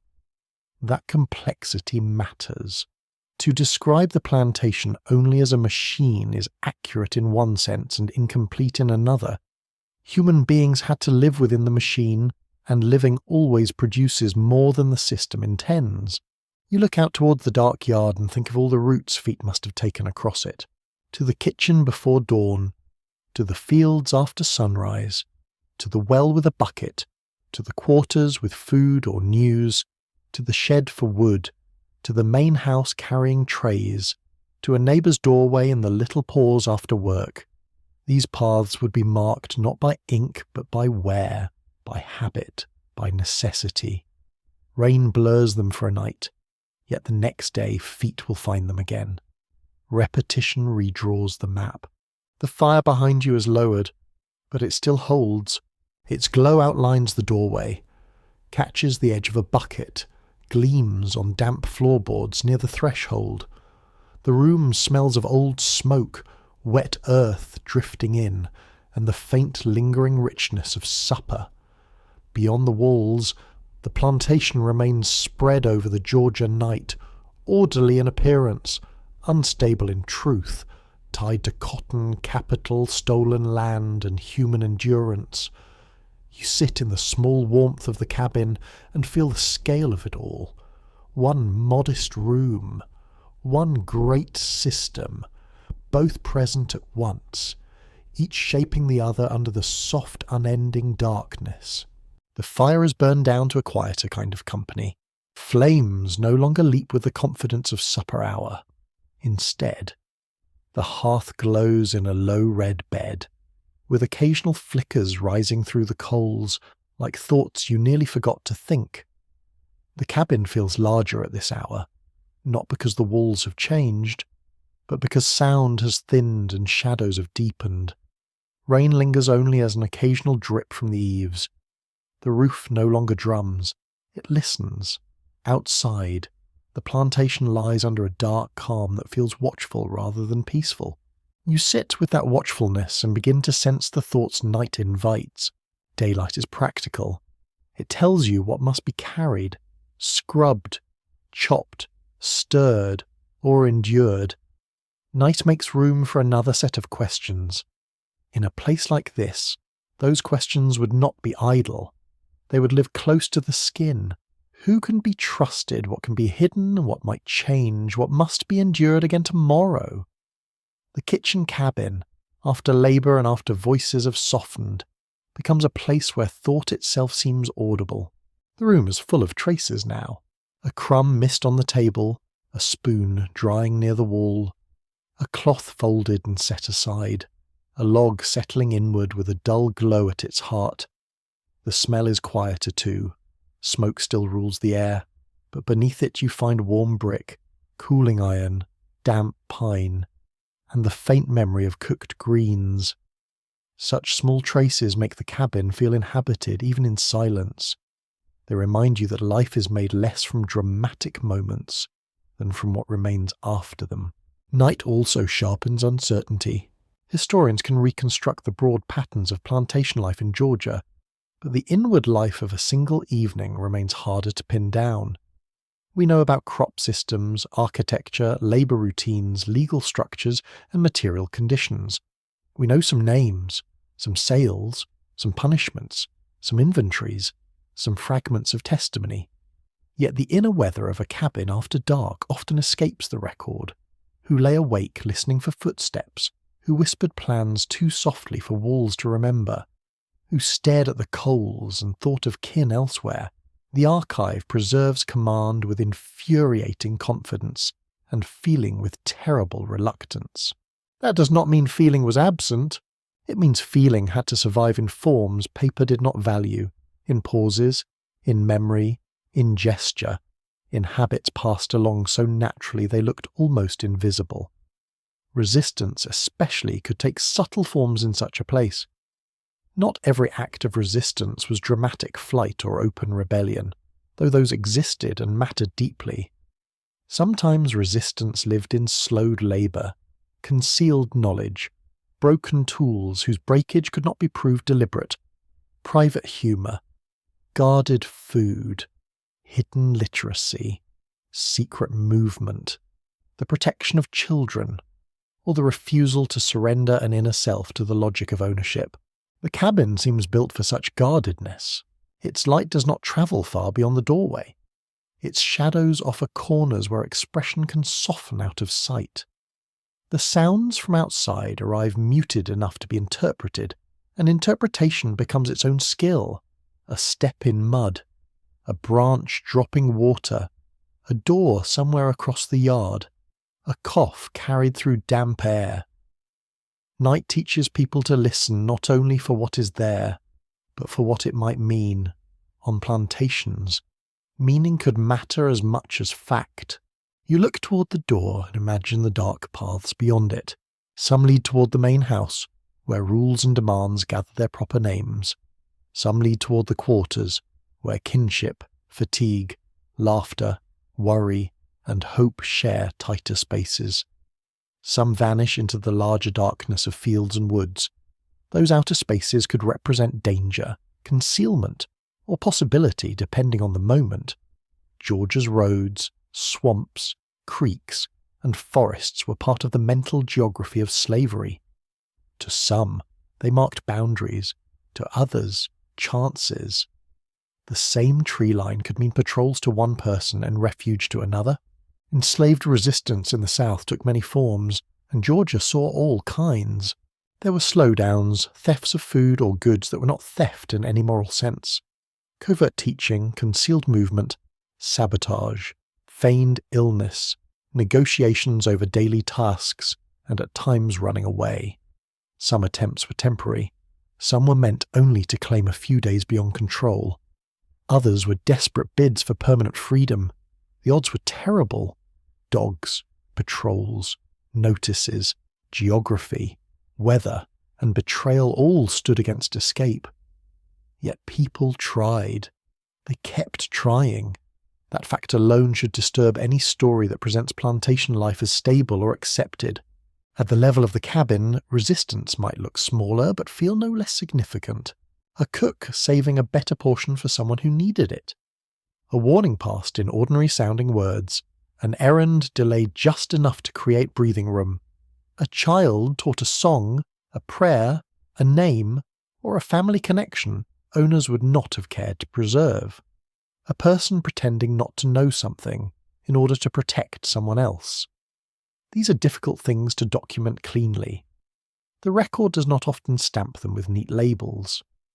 But human communities under pressure rarely survive without such quiet acts. One curious fact about oppressive systems is how much they depend on the people they try to dominate remaining competent. Plantation owners wanted obedience, but they also wanted initiative when it benefited them. They wanted skilled cooking, reliable repair, good timing, healthy children, clean linen, efficient harvests, and calm households. Yet all of this required judgment on the part of the enslaved. The system could not function on force alone. It needed intelligence, memory, and cooperation it could never fully command. That contradiction sits at the centre of plantation life like a nail driven through polished wood. The fire gives a small collapse, and a brighter line passes through the coals. For a moment, the whole hearth seems to breathe. Light moves across the brick and catches on an iron hook above. Then the glow settles again. In that pulse of brightness, you think about how people made futures in places built to deny them one. Marriage, kinship, naming, teaching, saving scraps, remembering roots, judging character, reading moods, storing away bits of strength. Survival was not passive. It required planning, however limited the choices. There is scholarly disagreement about how much day-to-day negotiation shaped labour relations on particular plantations. Some historians emphasise the sheer dominance of coercion, and rightly so. Others also note the constant bargaining at the edges, where enslaved people used indispensable skills, local knowledge, or simple necessity to shape conditions in small ways. Both truths can exist together. Violence structured the whole world of the plantation. Within that violent structure, human beings still manoeuvred, calculated, and sometimes won narrow spaces of control. The cabin at night feels like the right place to understand that tension. You notice your own breathing in the hush. Slow, warm from the fire, carrying smoke and the cool trace of damp air near the door. The bench presses at the back of your legs. The room's warmth has thinned but not vanished. At this hour, comfort and unease sit close together. The cabin shelters you from the night, yet the night remains present in every creak and drip. In that combination feels honest. Plantation life offered no pure refuge, only degrees of exposure and temporary islands of relative safety. Memory would have had a strong hold at such an hour. Not only memory of kin, though that surely mattered, but memory of instruction. Which path stays quiet after rain? Which person talks too easily? Which cupboard gets checked first? Which owner mood means danger? Which herb calms a cough? Which story heartens a child? Which patch in the roof will drip if the storm turns? Memory on a plantation was practical, emotional, and strategic all at once. Forgetting could cost too much. The cabin may also have held private griefs no one else fully knew. Grief for a child sold away, for a mother buried without a proper marker, for a husband on another place, for a language partly lost, for a body worn too young. Slavery made grief ordinary in the cruelest sense. Yet ordinary grief does not become smaller because it is frequent. It sits beside the fire like another presence, especially when the room grows still enough for thought to circle back to what daylight keeps at bay. And still, hope would not fully leave. Not cheerful hope. Not the kind stitched into pretty sayings. A harder hope. A guarded one. Hope that a child might survive.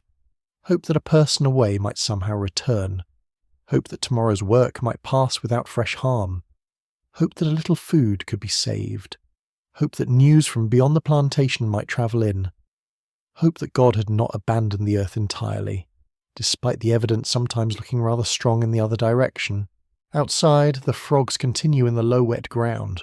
Their rhythm is steady and almost soothing. Somewhere farther off, a night bird calls once. The yard smells of rain-soaked clay and leaves. Inside, the cabin keeps its mix of smoke, heat, and human traces. The walls feel close but not oppressive. The low light makes the room seem wrapped in itself. It is easy to understand how a person might sit awake here for a little while longer, watching the coals shift and letting thoughts move carefully through the dark. Nothing in the cabin declares resistance in grand terms. There is no banner, no speech, no dramatic gesture. Only a room shaped by labour, inhabited by intelligence, and shadowed by questions the archive rarely answers plainly. Yet in that very quietness lies a kind of truth. Power always wants the record to show obedience as natural and complete. The cabin at night suggests otherwise. It suggests calculation, interiority, withheld meanings, and the stubborn survival of selves that the plantation never fully possessed. The coals sink lower again, becoming deeper red at the centre and darker at the edges. The table stands mostly cleared. The cloth by the wall is still. The spoon hangs from its peg. Drips from the roof come only now and then, each one distinct in the hush. You sit with the cabin's final wakeful mood and feel what night reveals so well. Beneath routine lay uncertainty. Beneath uncertainty lay fear, skill, caution, grief, humour, and resolve. Beneath all of it, human beings kept thinking, choosing, remembering, and enduring in ways no plantation ledger could ever fully contain. At last the cabin gives itself over to sleep. Not fully, not all at once, because old buildings never become silent in a simple way. They keep a little life moving through them even after voices fade. A coal settles. A board answers the cooling air with a soft tick. Water, left from the long rain, slips from the roof in occasional drops that strike the ground outside with a patient little sound. Yet the night has changed. The work is done for now. The bowls are put by. The cloths are folded. The hearth burns low enough to warm without asking attention. The room, for one rare stretch of hours, belongs more to resting bodies than to labouring hands. You feel the difference immediately. The bench, the wall, the floor, the hearthstone, all the objects that served the day so strictly now seem to soften into the background. Firelight no longer commands the room, it breathes through it. Red coals pulse behind a skin of ash, and every few moments a thin line of brighter orange opens, then closes again. The glow reaches the lower bricks, the edge of a bucket, the leg of the table, the worn boards nearest the hearth. Beyond that, shadow takes over with a gentler claim. The cabin is no longer a workplace with darkness around it. It is darkness shaped by warmth. You settle into the dry heat and let your senses grow quieter. The smell of the room is deep and familiar now. Smoke rests in the rafters. Warm brick gives off that faint mineral scent that comes only after hours of fire. Damp pine still lingers from wood stacked to dry. Beneath it all remain the last soft traces of supper, cornmeal, greens, a little salt, a little fat, now faded almost into memory. The air touches your face with a mild warmth, while near the floor a cooler current moves carefully around your ankles. Even in sleep, the cabin keeps its small weather. A place like this asks the body to sleep in layers. You rest against rough wood, or on bedding laid where the warmth holds longest. A folded blanket, a pallet, a tick mattress if fortune and circumstance allow one. Whatever the arrangement, it has been chosen with practical wisdom. Too close to the hearth and the smoke may thicken. Too far into the corner and dampness creeps back. The right spot is found by habit, by trial, by knowing the room better than any visitor could. That knowledge, like so much else here, has been earned. Outside, the plantation has quieted into a broad, wet stillness. The fields lie dark beyond the yard. Fences gleam faintly where moisture catches the last week light from the cabin. The main house is reduced now to a distant suggestion, its authority dimmed by sleep and rain and sheer distance. Trees stand heavy with water, mud holds the imprint of the day's traffic, somewhere in the low ground. Frogs continue their steady call, less like a chorus now and more like the earth breathing in its sleep. The whole landscape feels washed and dark and listening. Night on a plantation was never innocent. That truth stays with you even here, even now. This cabin's warmth exists within a world built on slavery, on seized land, on labour compelled by violence and watched by power. Rest does not cancel that. Sleep does not excuse it. Morning will bring the system back into motion with all its old demands. Yet the fact of rest still matters, because people are not machines, no matter how determined the plantation might be to pretend otherwise. Bodies require warmth, minds require pauses, hearts require, now and then, a few hours in which the dark can close around them without new commands. The fire lowers another shade, its light becomes redder, softer, almost secretive. The tools near the hearth lose their edges in shadow. The table becomes only a shape. The walls draw inward. You hear the cabin more clearly as sight gives way. A faint sigh from cooling wood. The tiny dry whisper of ash settling. A far insect sound outdoors. The slow, even breath of sleep beginning somewhere in the room. These are the sounds that replace labour at last. Not silence. Something kinder than silence. Something lived in. Historians know a fair amount about plantation architecture, work schedules, food, and daily routines. But sleep itself remains one of the hardest parts of the past to recover. We know where people likely rested, how cabins were arranged in general, and how weather shaped comfort. Yet the exact feeling of lying down after such a day, hearing rain weaken outside and coals sink low, cannot be captured fully by records. Sleep resists archives.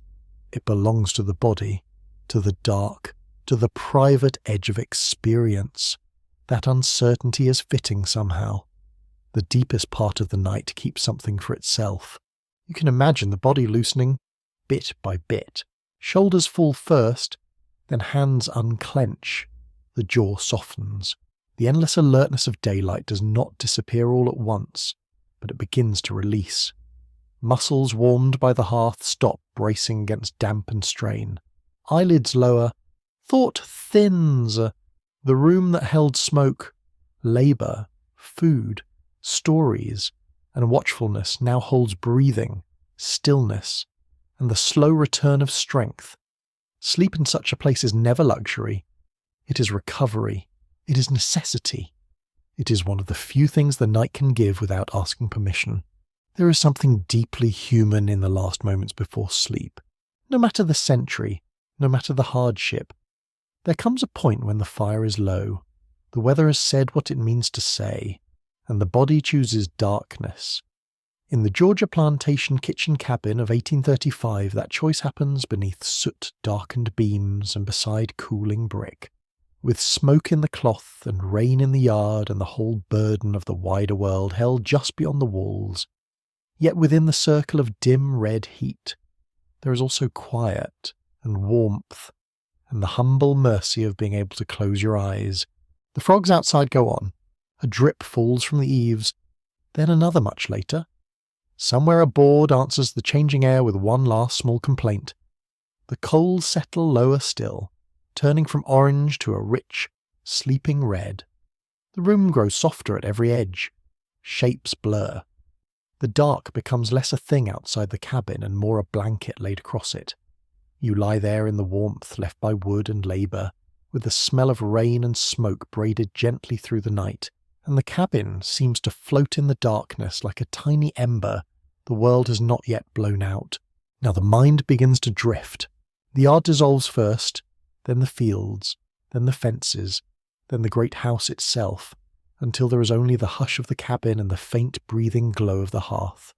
The roof holds. The walls stand. The night stretches on. deep and wet and soft around the little room. Sleep comes not as a grand surrender, but as a slow settling, like ash descending over coals, like rain sinking into earth, like warmth lingering in brick after flame has faded. And in that slow settling, the kitchen cabin of 1835 becomes what every tired room hopes to become at last: a shelter against the dark, a cradle for weary bodies, a place where the long day finally loosens its grip. The fire gives one final pulse of colour, then eases back into stillness. You rest there with no need to speak, no need to move, no need to hold the day together any longer.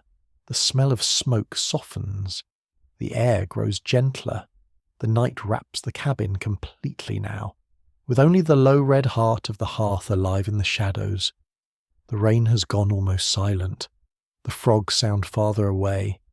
Even the wood seems to sleep, and little by little, held by warmth, darkness, and the deep hush after weather, you drift down into rest while the Georgia night keeps watch beyond the walls. Sleep comes more softly now. The last of the glow rests on brick and then on almost nothing at all. The cabin does not disappear, but it recedes into a kind of tender blur. A room felt more than seen. The rough boards, the hanging cloth, the table, the bucket, the pegs on the wall, all slip into darkness without resistance. The world narrows to warmth at your side and the faint rhythm of breathing in the room. Outside, the wet ground cools under the open sky. Inside, the heat held in brick and ash lingers just long enough. So you let the night carry you. You let the rain-washed air, the low fire, and the quiet wooden walls do their patient work. You let the thoughts of labour wither and sorrow loosen their hold. You let the darkness gather every sharp edge and smooth it down. The frogs continue in the distance like a soft thread sewn through the fields. The roof gives no more complaint. The coals dim from red to darker red, then darker still, and at last there is only the deep calm of a sleeping cabin, floating in the Georgia dark, warm at its centre, still at its edges, while the long night stretches gently on. The hours pass without hurry. Nothing needs naming now. Nothing needs lifting, carrying, stirring, or tending. The room itself seems to exhale. Warmth sinks into the floorboards and rises faintly again. The scent of wet earth waits outside the threshold, mild and clean after so much rain. The air inside stays soft and dry enough to comfort. Rest settles over every surface, even memory quiets. What remains is simple, almost childlike in its gentleness. A roof above, a little heat nearby, darkness all around, and the deep relief of no longer needing to be awake. And as sleep deepens, the cabin becomes only feeling, a cradle of warmth in a wet world. A hush wrapped around old wood, a dim red ember breathing in the hearth, far frogs in the low ground, rainwater resting in the yard. Night spread wide over the fields. You drift lower, slower, farther from the day, until even those small sensations begin to fade. The darkness grows kind. The air feels still. The whole plantation, for a few precious hours, seems to loosen and blur under the sky. And there, in the warm centre of the kitchen cabin, you sink fully into rest. Sleep now, gently. Let the last ember glow and fade. Let the rain-dried roof stand overhead. Let the dark fields remain far away. Let the old wood hold its warmth a little longer. Nothing else is required. Only stillness, only breath, only the soft weight of night. And so the cabin rests. And so the fire rests. And so, at last, you rest too.